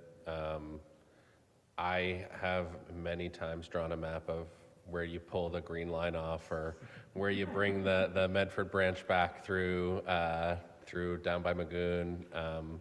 But I think really, and something that the transom project and also both proposals, we did get another proposal, both talked about bus hub being part of that project. I think this is a really good example of, to me, and I think Emily's been really trying to talk about this as well, what is zoning and what isn't, and what can zoning do and what doesn't zoning do, right? And zoning parking requirements for specific projects, like on-site parking requirements for a specific project, doesn't fix parking in the square, right? And a lot of our favorite buildings and businesses have no on-site parking because we treat parking differently. Right, we have kind of parking hubs, parking garages. I personally am, and I understand why it's happening, we have that Atrius garage, right? But nobody can use it. And the answer is because Atrius doesn't want to play ball, let's build a second parking garage. And I think those are just really tough situations. But I really think that just on that parking question, right? We know that Medford Square, the parking is distributed inefficiently. But also, I think, and I'm pretty sure we did some numerical research on this, most of the time parking is underutilized. We have a lot of empty parking spaces in the square, and it's parking isn't in the right places for what people want to do. And if we could figure out a way to redevelop, while maintaining the things we love about it, the parking lot behind Isaac Hall House and Colleen's, and what was a lovely restaurant that is now a bank, and then figure out a shared parking arrangement, where at night it's residential, but in the day it's for the businesses, like, and that all is there's ways that, to me, setting up an ambitious zoning for the square at large is a way to invite people in who want to think big about projects and are willing to engage in the conversations like the ones. But we can't write the zoning to make that happen, because, you know, we can't write zoning that will make parking better in Medford Square. So it's like, I think we put the cart before the horse a little bit on those parking questions. But yeah, on the T, the bus thing is the main one. I don't know if, Doug, there were other pieces of what Ari was talking about that you wanted to go at? I think it was, if I may interrupt, I think it was also the shared goals among the two groups. As to where you're in. Why are we here? Yeah, I mean, I think for the council, I don't want to speak for the whole council, and if other councilors want to jump in, actually I maybe see Councilor Lemming, but you know, we left the zoning project in the spring and summer understanding that residential went south real fast, but and that we need a lot more time on that. But I think there was a general feeling that this proposal was pretty well on its way. And personally, just as one counselor, the timeline that was outlined of, you know, we were having this setup meeting, we're getting a lot of feedback. I think to what you said, Ari, right, like, come back with an amended proposal, take more feedback, and then come back with the last thing. That a joint meeting like this in February, a joint meeting in March, and I'll come to you, Alicia, was to try to move through the Medford Square stuff was really certain. That was where I was at. I'm gonna go to Councilor Lemming really quick because he's the chair of planning and permitting, then I'll go to Director Hunt. That's Matt, yeah.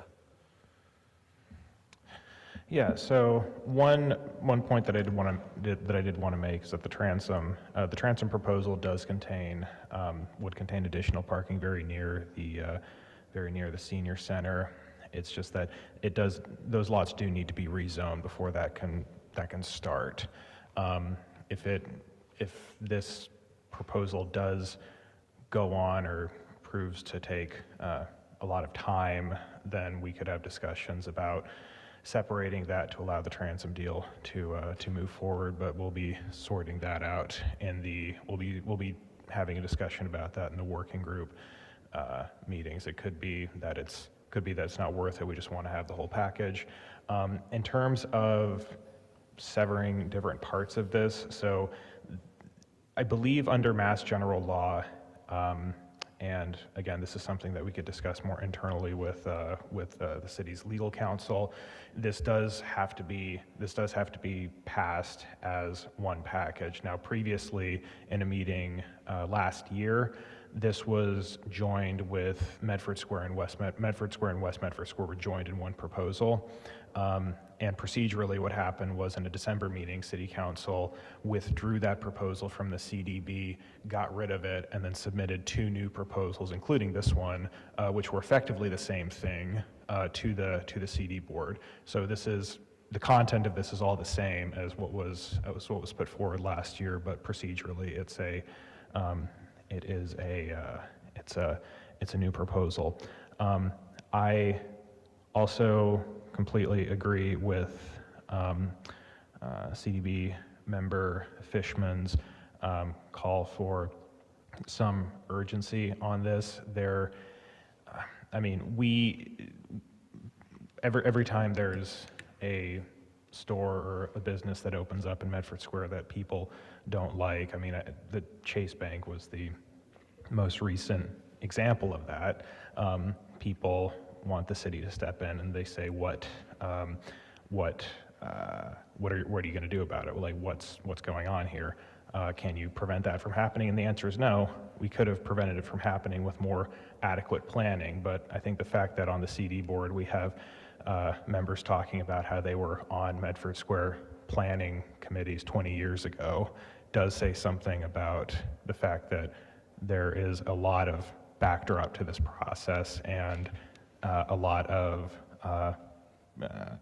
previous plans that really just haven't been implemented. So the plans that we are making right now are all based on a very extensive history, other failed efforts to revitalize and make the square the place where we all want to be. And so I do agree that more of these joint sessions will be helpful, ones where we get more into specifics. We'll also be having community meetings, which will be scheduled within the working group as well. Those will be announced later, but this particular proposal can't be dragging on for months and months and months. So it can't be December and we're still talking about it. So I very much appreciate the comments that I heard tonight. Very well received, and I look forward to continuing with this process, and I also look forward to the moment that I stop talking and hear from the public. So thank you so much. Thank you, Councilor Lemming. Director Hunt. Thank you, Mr. Chair. I kind of actually wanted to a little bit bring this back to the process. I don't know if it sounds a little weird to me. Is it okay?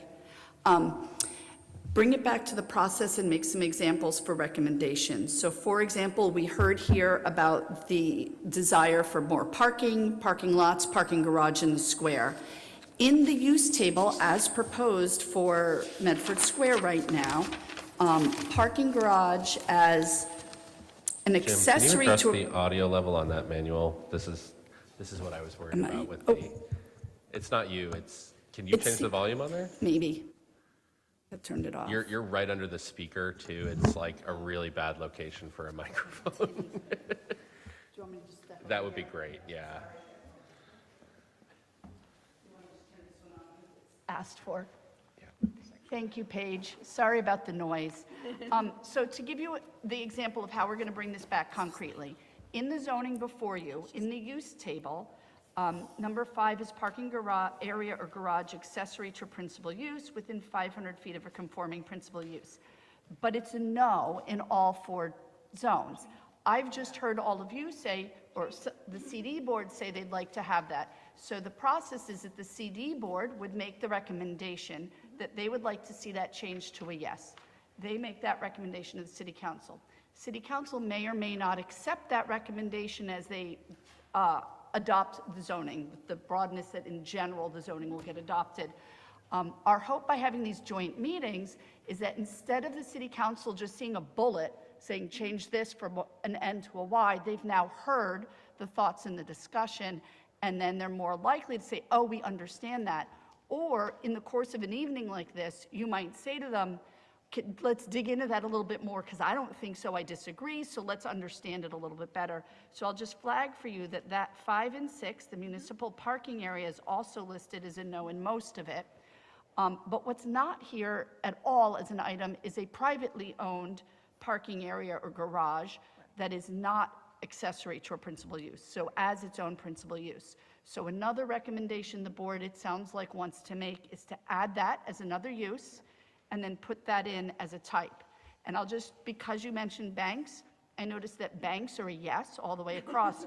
You might want to put them in as a special permit because, for example, you don't actually want no banks in the end because some have left and no others are able to move in, but you may want to actually say we want banks by special permit, so it's a higher level of review when you do that. So I would actually encourage all the members of the boards and the public to read through the full use table and then come up with recommendations so that, assuming that you don't close the public hearing tonight, you might actually just send a list.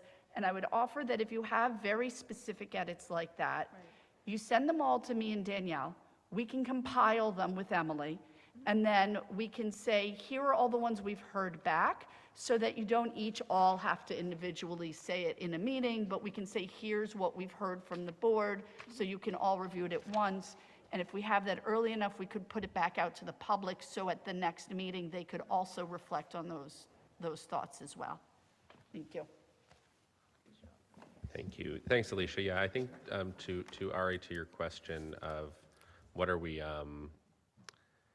where are we going from here?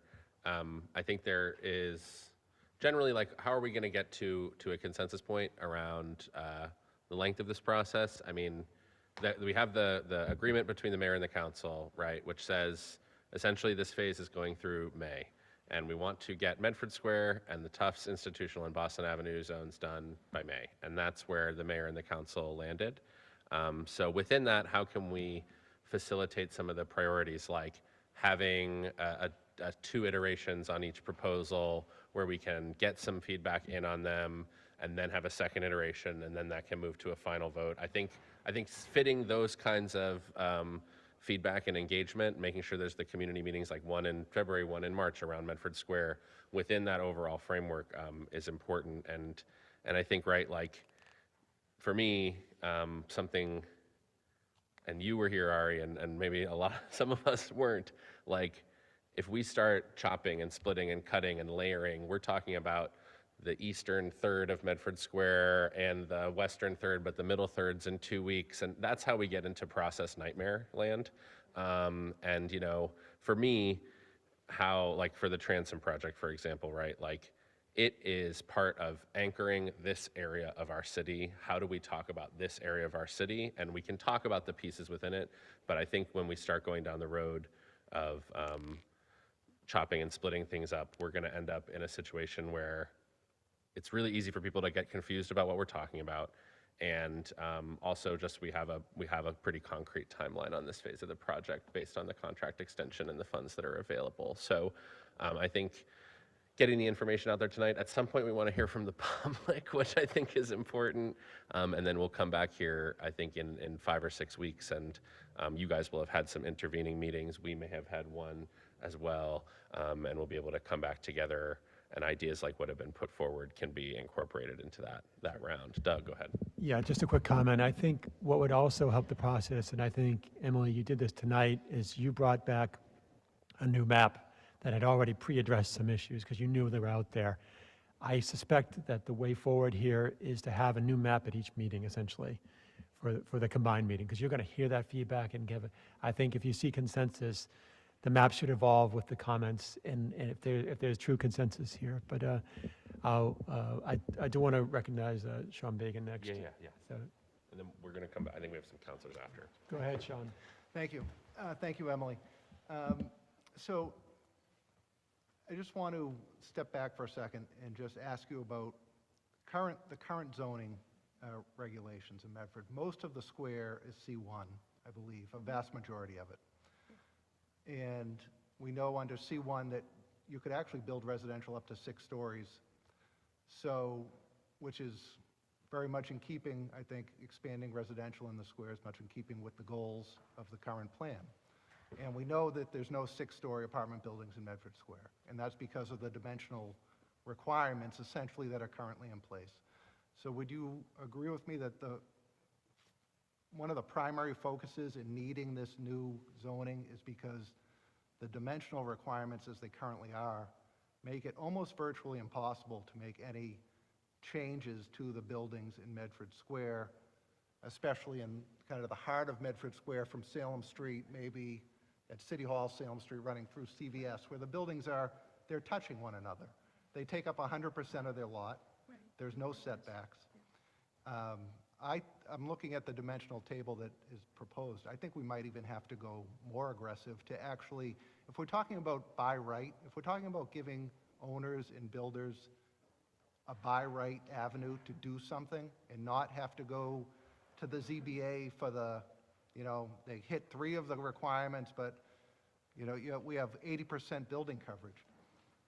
A lot of the buildings I just mentioned on that avenue, they're 100%. If they're not 100%, they're 95% building coverage. So they're not doing anything with this table unless they're tearing down their building and building something new, maybe to come within zoning. So I think we might have to get more aggressive. I think the parking, I don't know if you'd agree with me, Emily, but if we pass a Medford district zoning with the current parking limitations or minimums, 1.5 spots per residential, aren't we essentially telling people, building developers, you got to wait until we get to parking because we know you have no parking in Medford Square, right? So you're going to have to, you can file your permit, get denied on parking, and go to ZBA or Community Development Board and hope you get your waiver or permit. because you're essentially going to have to ask for a complete waiver of parking, right? And is that what we're trying, don't we need to address that when we're doing a district rezoning? All excellent questions. I chose height for today's example because I was hoping that we wouldn't get too much into the weeds before we had our conversation together. But the other dimensional standards are equally important. And I think, again, Medford Square is an example of a classic New England city where many of these buildings were built before zoning was put into place. And it is true in almost every community that we've worked with that, with one rare exception, the buildings that are on the ground, the buildings that are actually built, could not be built today under the zoning. And so, you know, this got so far into the process. I think you're pulling on some of the things that we were also thinking about. Delighted to talk further about them. I think the parking becomes a real balancing act to consider, because when you start to think about the use of land, and we start to think about what that footprint is, right? You have a parcel and you're putting things on the parcel. And the things that you're putting on the parcel are the ground floor of a structure. And that structure can be commercial, residential, a mix of both. That structure can be a parking garage, but you're using up that space, right? There's only a finite amount of ground floor space to use.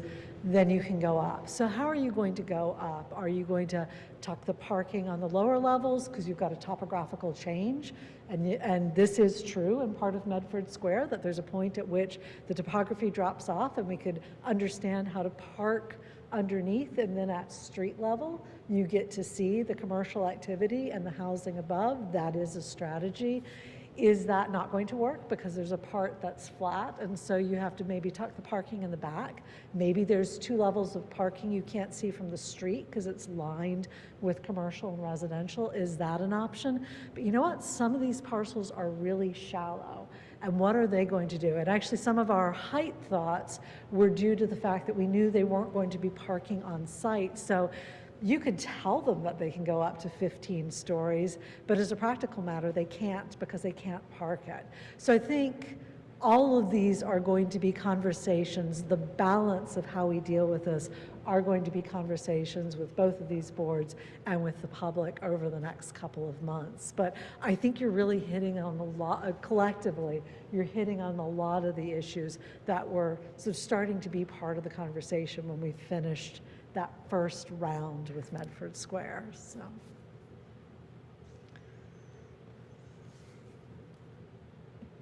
Sean, are you all set? I'm all set, thank you. Planner Evans. You might want to come up here. I think that's just going to pick up all the speaker noise with the microphone in that position. It's just going to be feedback, Evan.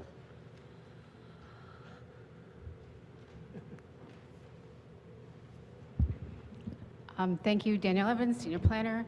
I just wanted to add to that I think one of the ways that zoning could help is to make it easier to park off-site. There are provisions for shared parking, but they're really onerous. So I think, Alicia, we were having our sidebar conversation about allowing parking garages to be built.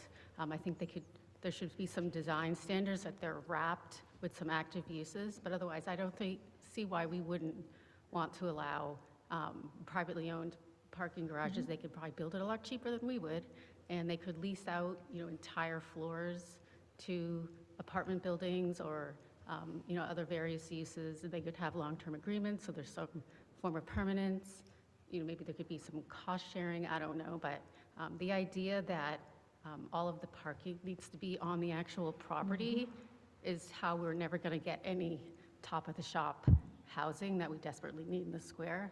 So I don't know how we approve a rezoned Medford Square without addressing that. Just the concept of parking on site is really what's creating the obstacles. I've had people, property owners, ask about adding housing on top of their buildings, but yeah, they're like 100% lot coverage, maybe an alley in the back. So it's a non-starter pretty much. So how can we make it easier for them to do that?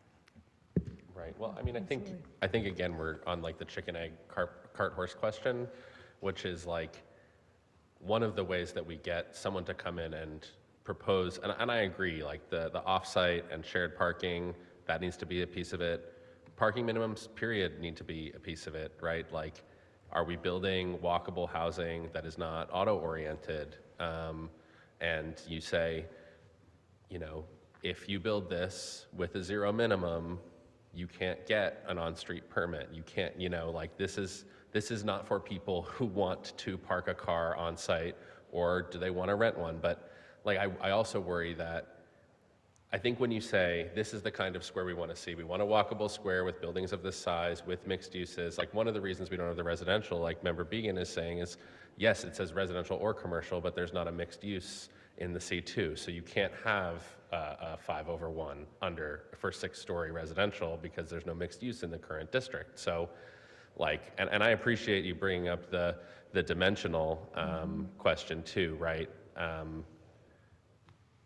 And I think it's like aggressive, not aggressive, like we get into all of these words about like that become value judgments on it. And I think it actually sounds like we all agree on the basic principles here, which is we want existing historic buildings or older buildings to be able to expand and build up. We understand that on-site parking in lots of the parts of the square we love the most is never going to be an option. We understand that the building coverages are way more than what our zoning is right now. And if we want to get to the square that we would like, we need to figure out a way to allow people to build things either with the understanding that people aren't going to be able to park on the site, figure out a way where there is a parking element so that, you know, people who need parking can get it. But I think, you know, we get a little over prescriptive with it, right? Like at a certain point, and again, like people don't expect this kind of conversation from someone with my politics, but like if someone wants to come in here and invest $250 million in doing a block or a section of the square, I think they probably understand pretty well the parking requirements that they're going to need. And, you know, if we give them the flexibility to, you know, figure out what an off-site shared parking arrangement might look like, I think that's a much better option than saying, well, you just have to put 100 parking spaces in this thing, even if the thing that they're building might not need 100 parking spaces. And I think that's kind of the trap that we're in right now. But for me, and this is like, I hear what you're saying, Danielle, like if we rezone it without this, are we really saying to people, you can build anything? Maybe not. But if we don't rezone it I think rezoning it, even if we're talking about heights and building types and mixed uses and incentives, we're signaling to someone that if you want to come here and have this bigger conversation about redeveloping something, we are open to it. And so I think that's where the cart horse piece comes for me. I don't want us to wait to have the perfect thing. I think solving the square's parking with all of the challenges of the private actors involved, like that could be years away. But actually by saying, here's the square we want to build, it might invite someone in who can help us solve those challenges, who might be able to say, let's bring Atrius, maybe they can get to Hamilton and Atrius in the way that we couldn't on Transom, and then we have a third of the square that we can talk about moving streets, right? Then we can talk about reorienting streets. Then we can talk about like doing the things that zoning can't do alone. So that's a piece of how I view zoning, is that it's an invitation and a signal to kind of invite people who want to do big things to come and talk to us about it. Matt, is that you? Yeah. The other thing I'd like to add about, there are a few different camps here. There's one camp that I feel like in the rezoning process that wants to get everything perfectly right, get the exact correct final product before we can pass it. And then there's sort of another line of thinking, which is we do need to move this process along. Just to put my cards on the table, I'm in the second group. Medford has, I think Medford has,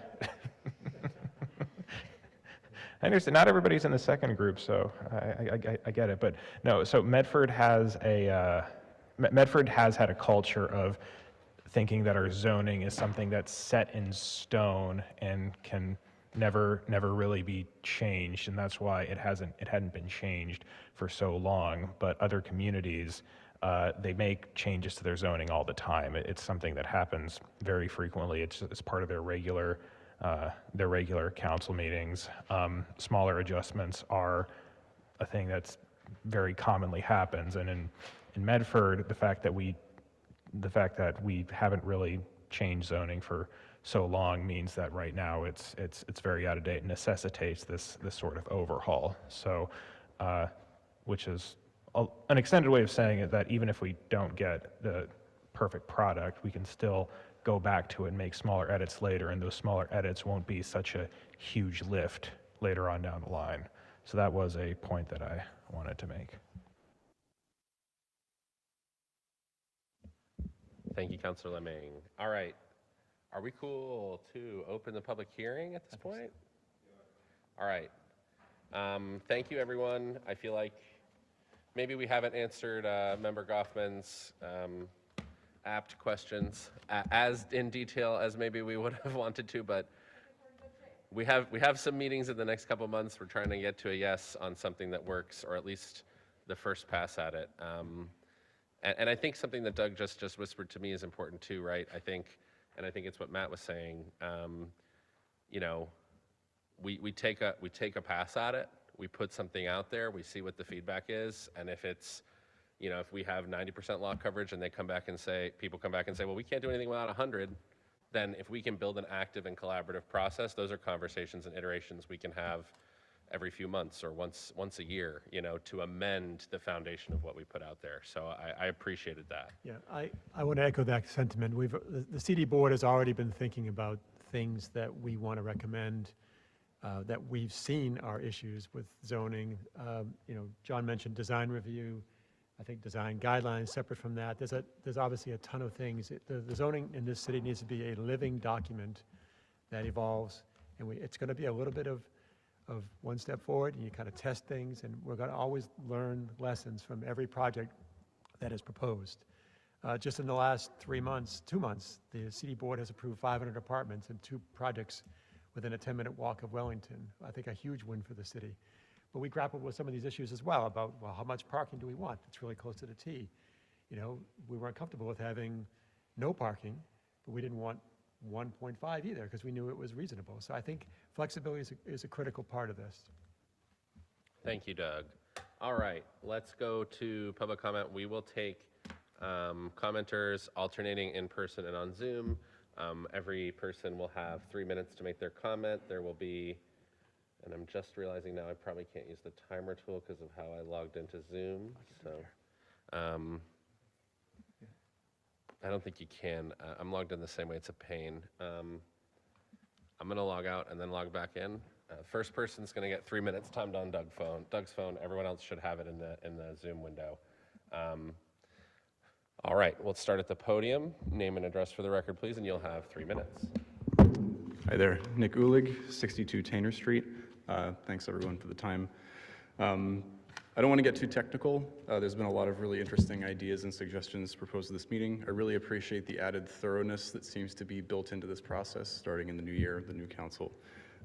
What I wanted to highlight is something that a couple of people have mentioned already, and that's the sense of urgency. So coming from my perspective as someone who lives close to the square, I see this rezoning as something that can really, you know, catch the momentum of another 3 projects that are ongoing right now. So one has been mentioned a few times. It's a big one, the Transom development, right? So that one has been contracted by the city, and it has a couple things that I think are really important to this discussion, one of which is the parking garage, which actually it eliminates 2 parking lots potentially that are city-owned, but provides net 187 more parking spaces than we have in the square. So for people who need to drive there, that's great.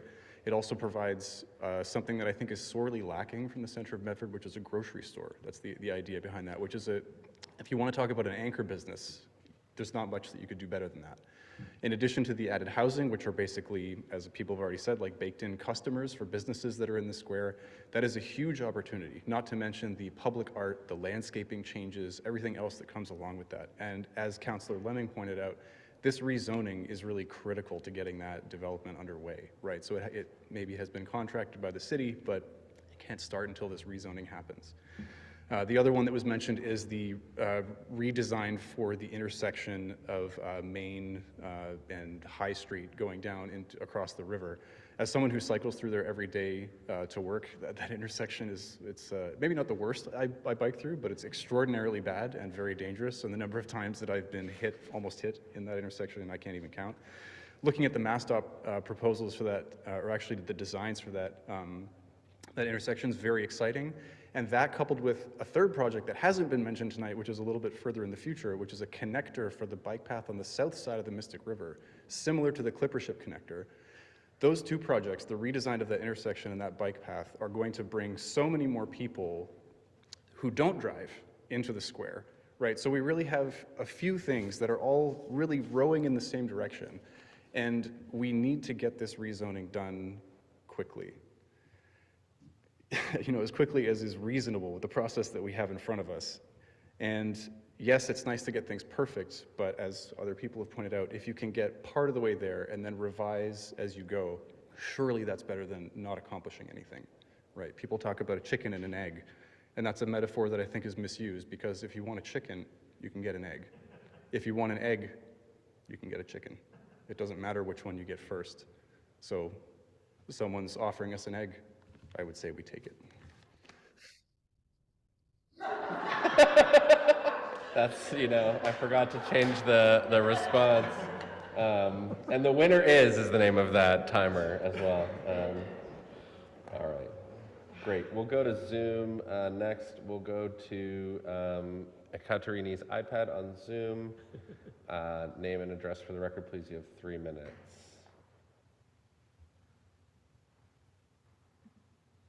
I've asked you to unmute. Hello, my name is Ekaterini, and I live on 11 Ashland Street. I heard a lot of things this evening. I'm still confused about the proposed changes in zoning. I'm just going to make a statement of some of my concerns, if that's okay with everyone. Absolutely. As a resident for 45 years, I've seen many versions of Medford Square and attempts to revisit and re-envision it. With a home on Ashland Street less than 100 yards from Salem Street, we are both part of, but also separate from the square itself. On one hand, I'm eager to see real and positive changes to the square, but also justifiably concerned about the surrounding community. The streets of Ashland, Oakland, and Forest, along with the cross streets, are a neighborhood near the square, but not in the square, and that distinction matters greatly. The zoning map misses this. It should be seen as a rough draft, lacking some context, one that needs to be updated to both honor the history and uphold the character of our neighborhood. For one, I wish to express that zoning for 4 or 5-story buildings immediately abutting historic homes on the historic register will dwarf their character and limit access to light, as was intended when the neighborhood first began to be developed 200 years ago. Yes, times change, but if we are meant to uphold the character of homes that built this city from several centuries ago, then it's important not to hastily provision changes that minimize their importance to Medford's cultural fabric and history. I ask that we revisit the boundaries of zoning and actively involve the households which abut any proposed changes. As it stands, I cannot support the zoning to permit building to tower over ours or our neighbors' homes.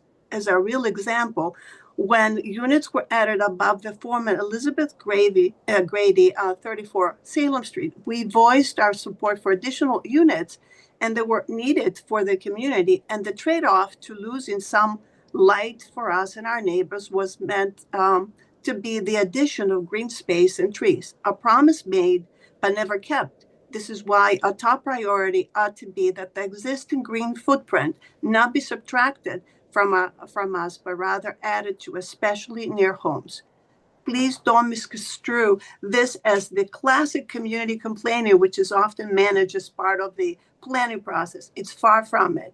We like to be actively engaged and hope that our voices genuinely matter rather than just a function as a check-in box for a community engagement process. Thank you for the opportunity.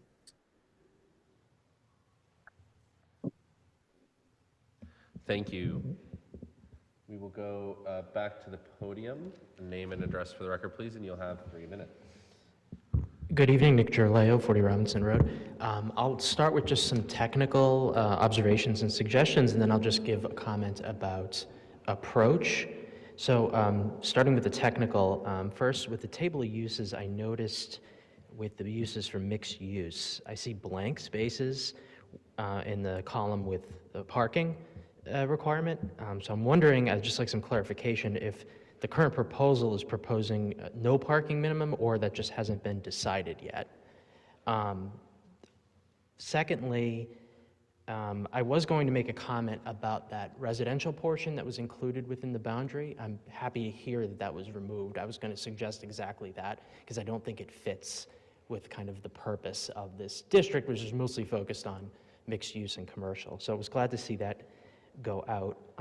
Councilor Lemming suggested looking to historic district feasibility for the square. I know that's a little bit outside of the scope of zoning. I do think that's a good idea. I would like zoning that takes into account the historic character of Medford Square. I know Chair Carr also mentioned history. I think it's important that any new developments try to integrate the history of Medford Square as much as possible and also take into account just that history is a draw to Medford Square. So I think there's value in looking at that as well. Another thing in the table of uses, there was a neighborhood medical office included. I believe all of in all the sub-districts that's allowed as of right. I'm thinking to the great controversy that arose with the Salem Street corridor regarding that definition, which I personally find to be quite vague. So I'd suggest making that discretionary and adding a special permit requirement in all of those sub-districts. I know there was also mentioned by Chair Carr of the church being in the district as well, or sorry, one of the churches not being in, I believe St. Joe's is in the district, as well as the library being out of it. So I would consider too, the impact that, maybe rising development incentives might have on our religious community in the square, to the extent that this might motivate them to sell and leave, and obviously would detract significantly from Medford's character, which in a large part has been based on its various religious communities. And then my general comment here, kind of on approach, I do understand, obviously, that the transom project was approved, the bid was accepted. I would just encourage both bodies here not to develop zoning that really is just trying to get that developer's project through easily. In other words, writing the zoning for the developer as opposed for what the community as a whole wants. So I personally don't understand why we accepted the bid before we settled the zoning question, but the fact of the matter is it has been accepted, and I know a goal here is to try to tailor zoning to make that project feasible. So I would just encourage both bodies here to just try to think of the broader purpose here. Thank you. Thank you for your comment. We will go to Zoom. Jeremy Martin on Zoom. Jeremy, I'm going to ask you to unmute, and you can provide your name and address, and you'll have 3 minutes. Thanks, Mr. President. My name is Jeremy Martin, 65 Burgett Avenue.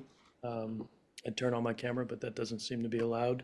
I appreciate the city's leadership for reaching an agreement to restart this process, and also the staff for facilitating this meeting and posting the meeting materials early. As part of the process, I would ask that the baseline for all of the CDB zoning reviews be that the upcoming meeting materials be shared with the public at the same time as the board, especially if the content is going to evolve between meetings, as was suggested earlier this evening, because it really allows the public to come to the meetings more informed and more prepared with useful feedback instead of just complaints. I have reviewed the maps that are drafts now in the draft ordinance and generally support what is proposed. I'd look for some clarification about the building heights, particularly along High Street to the west. Are those heights measured from the address side of the building or from the parkway side of the building? That does have a drastic difference in the impact of those buildings. A lot of discussion about parking tonight, which is both necessary and exhausting, but I hope we can consider really reducing those parking ratio minimums so that we can incentivize development and meet the walkability goals that are really paramount in the purpose section of the ordinance. And when residential zoning returns, we need to ensure that we're creating enough density around the square and in nearby neighborhoods to bring foot traffic to support the types of businesses we all want to see in the square. I noted that one of the incentive waivers included an additional half story for providing streetscape improvements along a public street. Frankly, this type of improvement should be a baseline requirement of any development in the square. I'm not sure the incentive is enough to make sure that it happens, and we should be asking developers to not just think about their building or their immediate site, but all of the impact that they have on the public realm. It's really encouraging to see the possibility of the board establishing design guidelines. I hope that that happens quickly. These guidelines should be forward-looking and not necessarily beholden to a narrow view of what defines Medford's character. We need to build an urban realm that embraces the needs of a modern city and its residents. And I hope that the leaders of the city continue to look beyond just zoning and in concert with these updates, see the opportunities. We could create an incredible park along what is now Clippership Drive instead of a sea of parking and essentially a highway through our square that would encourage developers to develop on both sides of those blocks there. And we can advocate for Mass DOT to find ways to create a Salem Street bypass so that we don't have a highway on and off ramp through the middle of our square.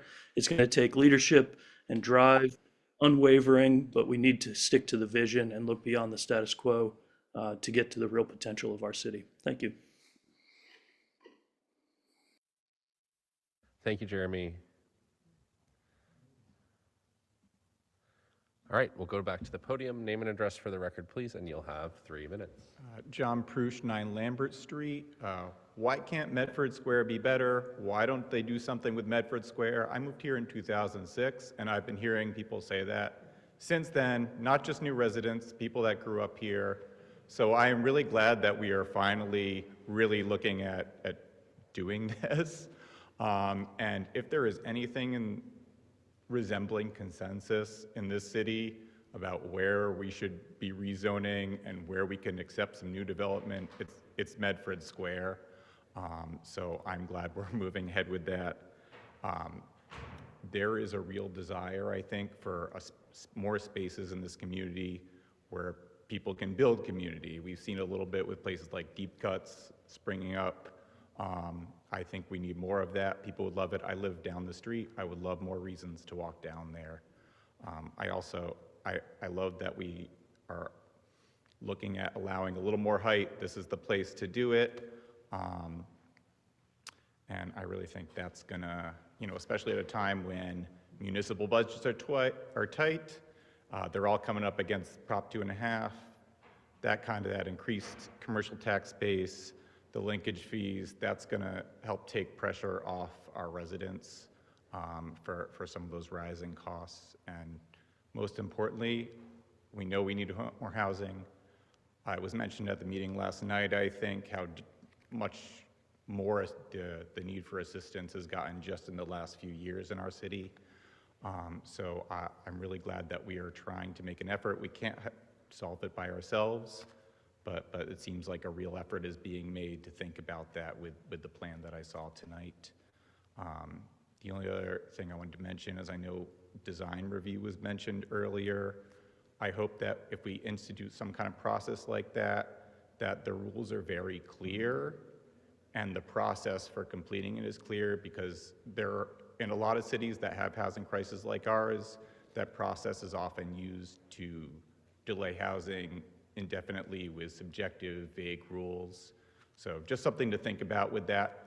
I think we can do this and keep our historical buildings, but let's make sure that that's, no matter who's on that committee, it's something where there is a real deadline. That's all I got. Thank you. Thank you. We're going to go back to Zoom. Paul Garrity, name and address for the record, please, and you'll have 3 minutes. I've requested to unmute you, Paul. You should be seeing that pop up. There you go. All right. Go ahead, Paul.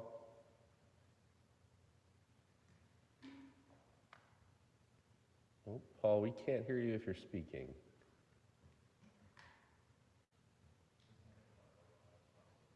No, he unmuted, but we can't hear him. I think there might be a technology issue maybe on his end.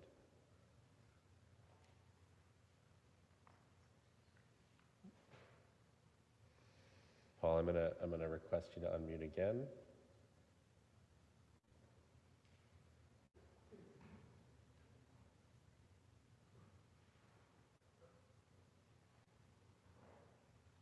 Paul, feel free to speak if we can't hear you. Yeah, okay. We'll stay at the podium and we'll see if we can get Paul on some other way.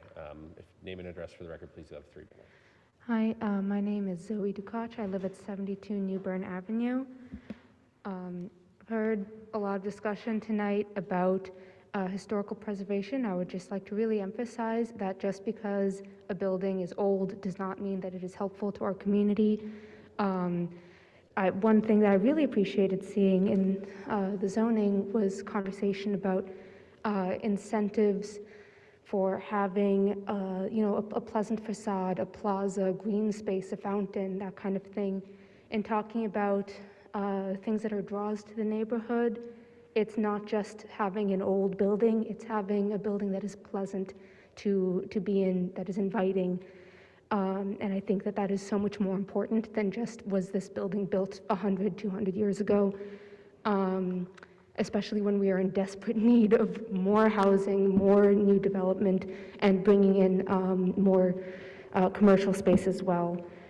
I've also heard a lot about parking, and if we want to have a vibrant, thriving community, including for our seniors, including for everybody in our community, we need to have less space dedicated to parking. Parking is truly a neighborhood killer. It is the least useful, least productive way to use our limited space. I would much rather see taller buildings with more housing, more commercial space, mixed-use development, rather than more parking lots. And also, parking minimums are really detrimental to anyone's ability to come in and redevelop and build more in the current space. I'm even looking at things like neighborhood retail has a parking minimum, and I can't imagine why. I know that I bike, take the bus, take the train to all sorts of retail places all over all of the various cities and communities in this area. And if that's the kind of community that we want to see, one that is thriving and growing, adding parking minimums is a perfect way to kill it. Just as general comments, like I said, I want to see taller buildings. I want to see more buildings. I want it to be easier.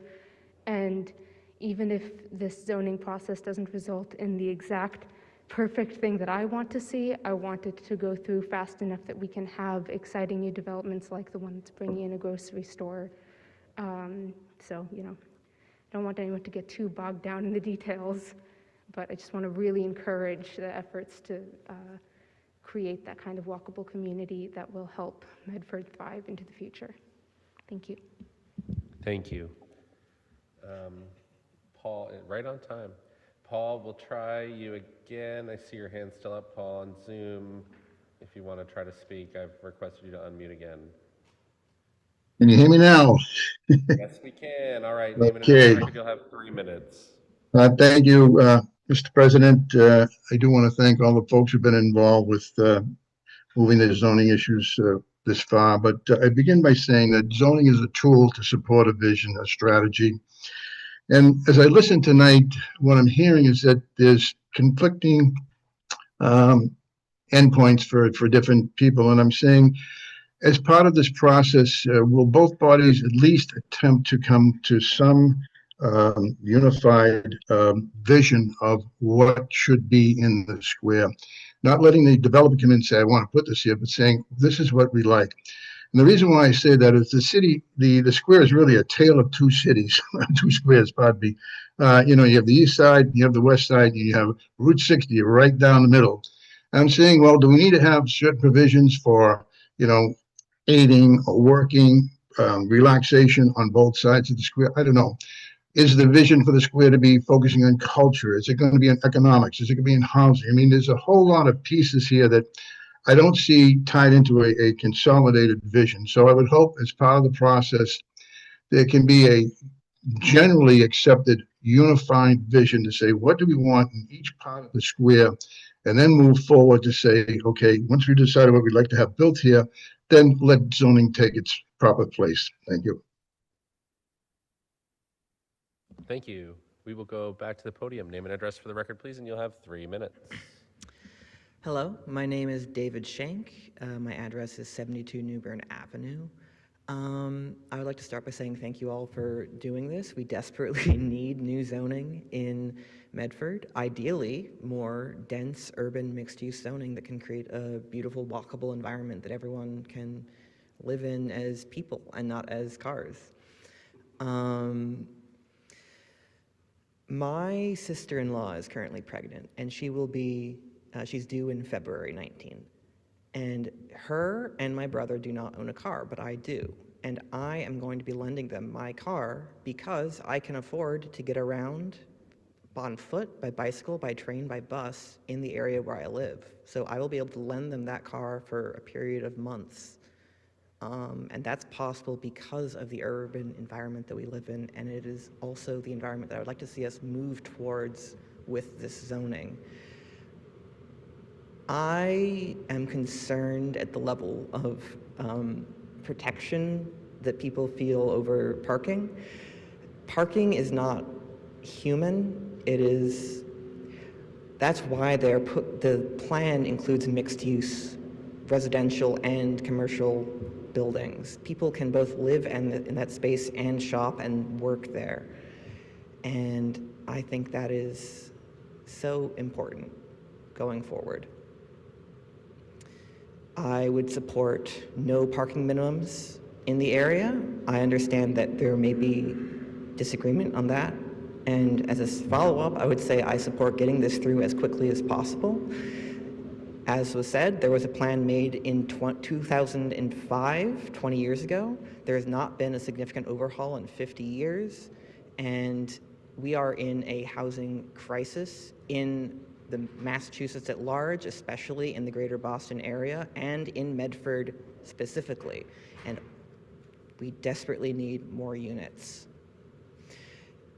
I would also like to say that the deal made to bring in a grocery store is an excellent addition to the mixed-use residential area.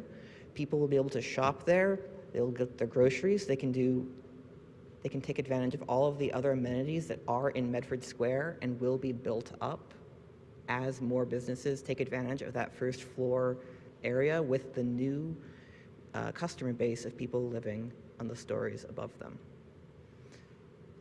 Thank you. Thank you. Seeing no hands on Zoom, we'll stay at the podium. Name and address for the record, please, and you'll have 3 minutes. Hi, I'm Kit Nichols. I live at 37 Governors Avenue. It was one of the pieces that was actually, I guess, bounded off, out of bounds for discussion tonight. I also serve on the Medford Historic Commission with Doug, and I just want to make a couple of comments about sort of historic preservation in Medford, because while it's absolutely true that not every house, every building in Medford that is old is worth preserving, we do have a pretty remarkable historic building stock. And this morning I was looking just at how many buildings or historic places we have in Medford, and there are 36. And 8 of them are in the Medford Square district. And as has already been said tonight, being on the National Register does not protect a place or a building. And it is also true that the protections for historic buildings in Medford are really, there aren't very many. I mean, it really is the Medford Historic Commission, and the most that the commission can do is, if a building is decided to be historically significant and preferably preserved, we can levy an 18-month demolition delay. But all a developer needs to do is wait that out. So if there is a serious concern about saving and preserving some of the historic stock of buildings in Medford, I would strongly recommend that you figure that out before you pass a zoning of Medford Square, because there's nothing that anybody can do if a developer decides they want to buy something up and tear it down. There really isn't. They just need to wait it out. The other thing I would say is, as someone who is trying to turn a property into a single-family historic district, there are all sorts of incentives for developers for all sorts of reasons. There are no incentives for individual homeowners to do anything like this. There are no incentives to turn, in fact, it's a losing proposition to put your house in a single-family historic district. And the people who do it because they care about the history. So if there is really an interest in incentivizing not just developers but homeowners, I mean, maybe there are ways that you can think of to incent private property owners as well. Thank you. Thank you, Ken. All right, we have one more hand on Zoom. Caitlin, name and address for the record, please. You'll have 3 minutes. Hi, Caitlin Robinson, 31 Everett Street. I just want to say thank you for having this meeting. I'm excited to see this process restarting, and I very much agree with the comments about like not needing to wait for something to be perfect. I think that this has been a process that feels like it's been very drawn out, and I do hope to see progress soon. I do also want to speak to my concern for the parking minimums. I am very concerned about the impacts of having parking minimums in Medford Square. Historically, Medford Square as a historic district was not like meant to be built around parking minimums. And I am excited now that the Salem Street Rotary has been much improved. I can walk over to Medford Square much more easily, and I would like to see Medford Square itself be a more walkable place. And I really don't want to see parking minimums continuing to hamstring development, as well as like continuing to hamstring having a walkable place. Thank you. Thank you very much. All right, is there anyone else who'd like to speak either in person or on Zoom as part of this public hearing in this meeting? Seeing none, I'm declaring the public participation portion of this closed. Is there a motion from the City Council to continue this public hearing to Wednesday, February 25th at 6 p.m.? So moved. I'll take that as a motion from Council Vice President Lazaro, seconded by Councilor Lemming. On that motion, Mr. Clerk, please call the roll. I got the date right, Alicia, right? Great.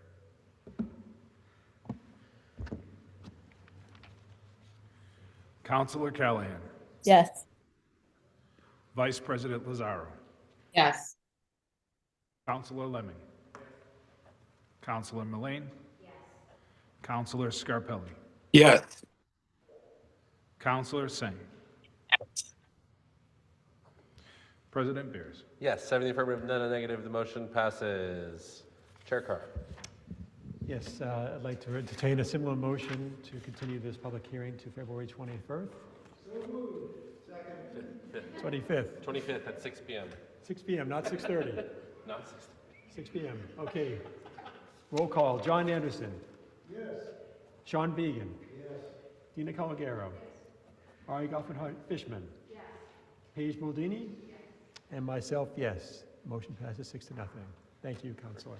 Thank you. All right, is there a motion to adjourn by the City Council? On the motion of Councilor Lemming to adjourn, seconded by Vice President Lazaro. Mr. Clerk, please call the roll. Yes, yes, yes, yes, yes, yes, yes. Meeting adjourned. If we don't do it fast. I can't because people are on Zoom.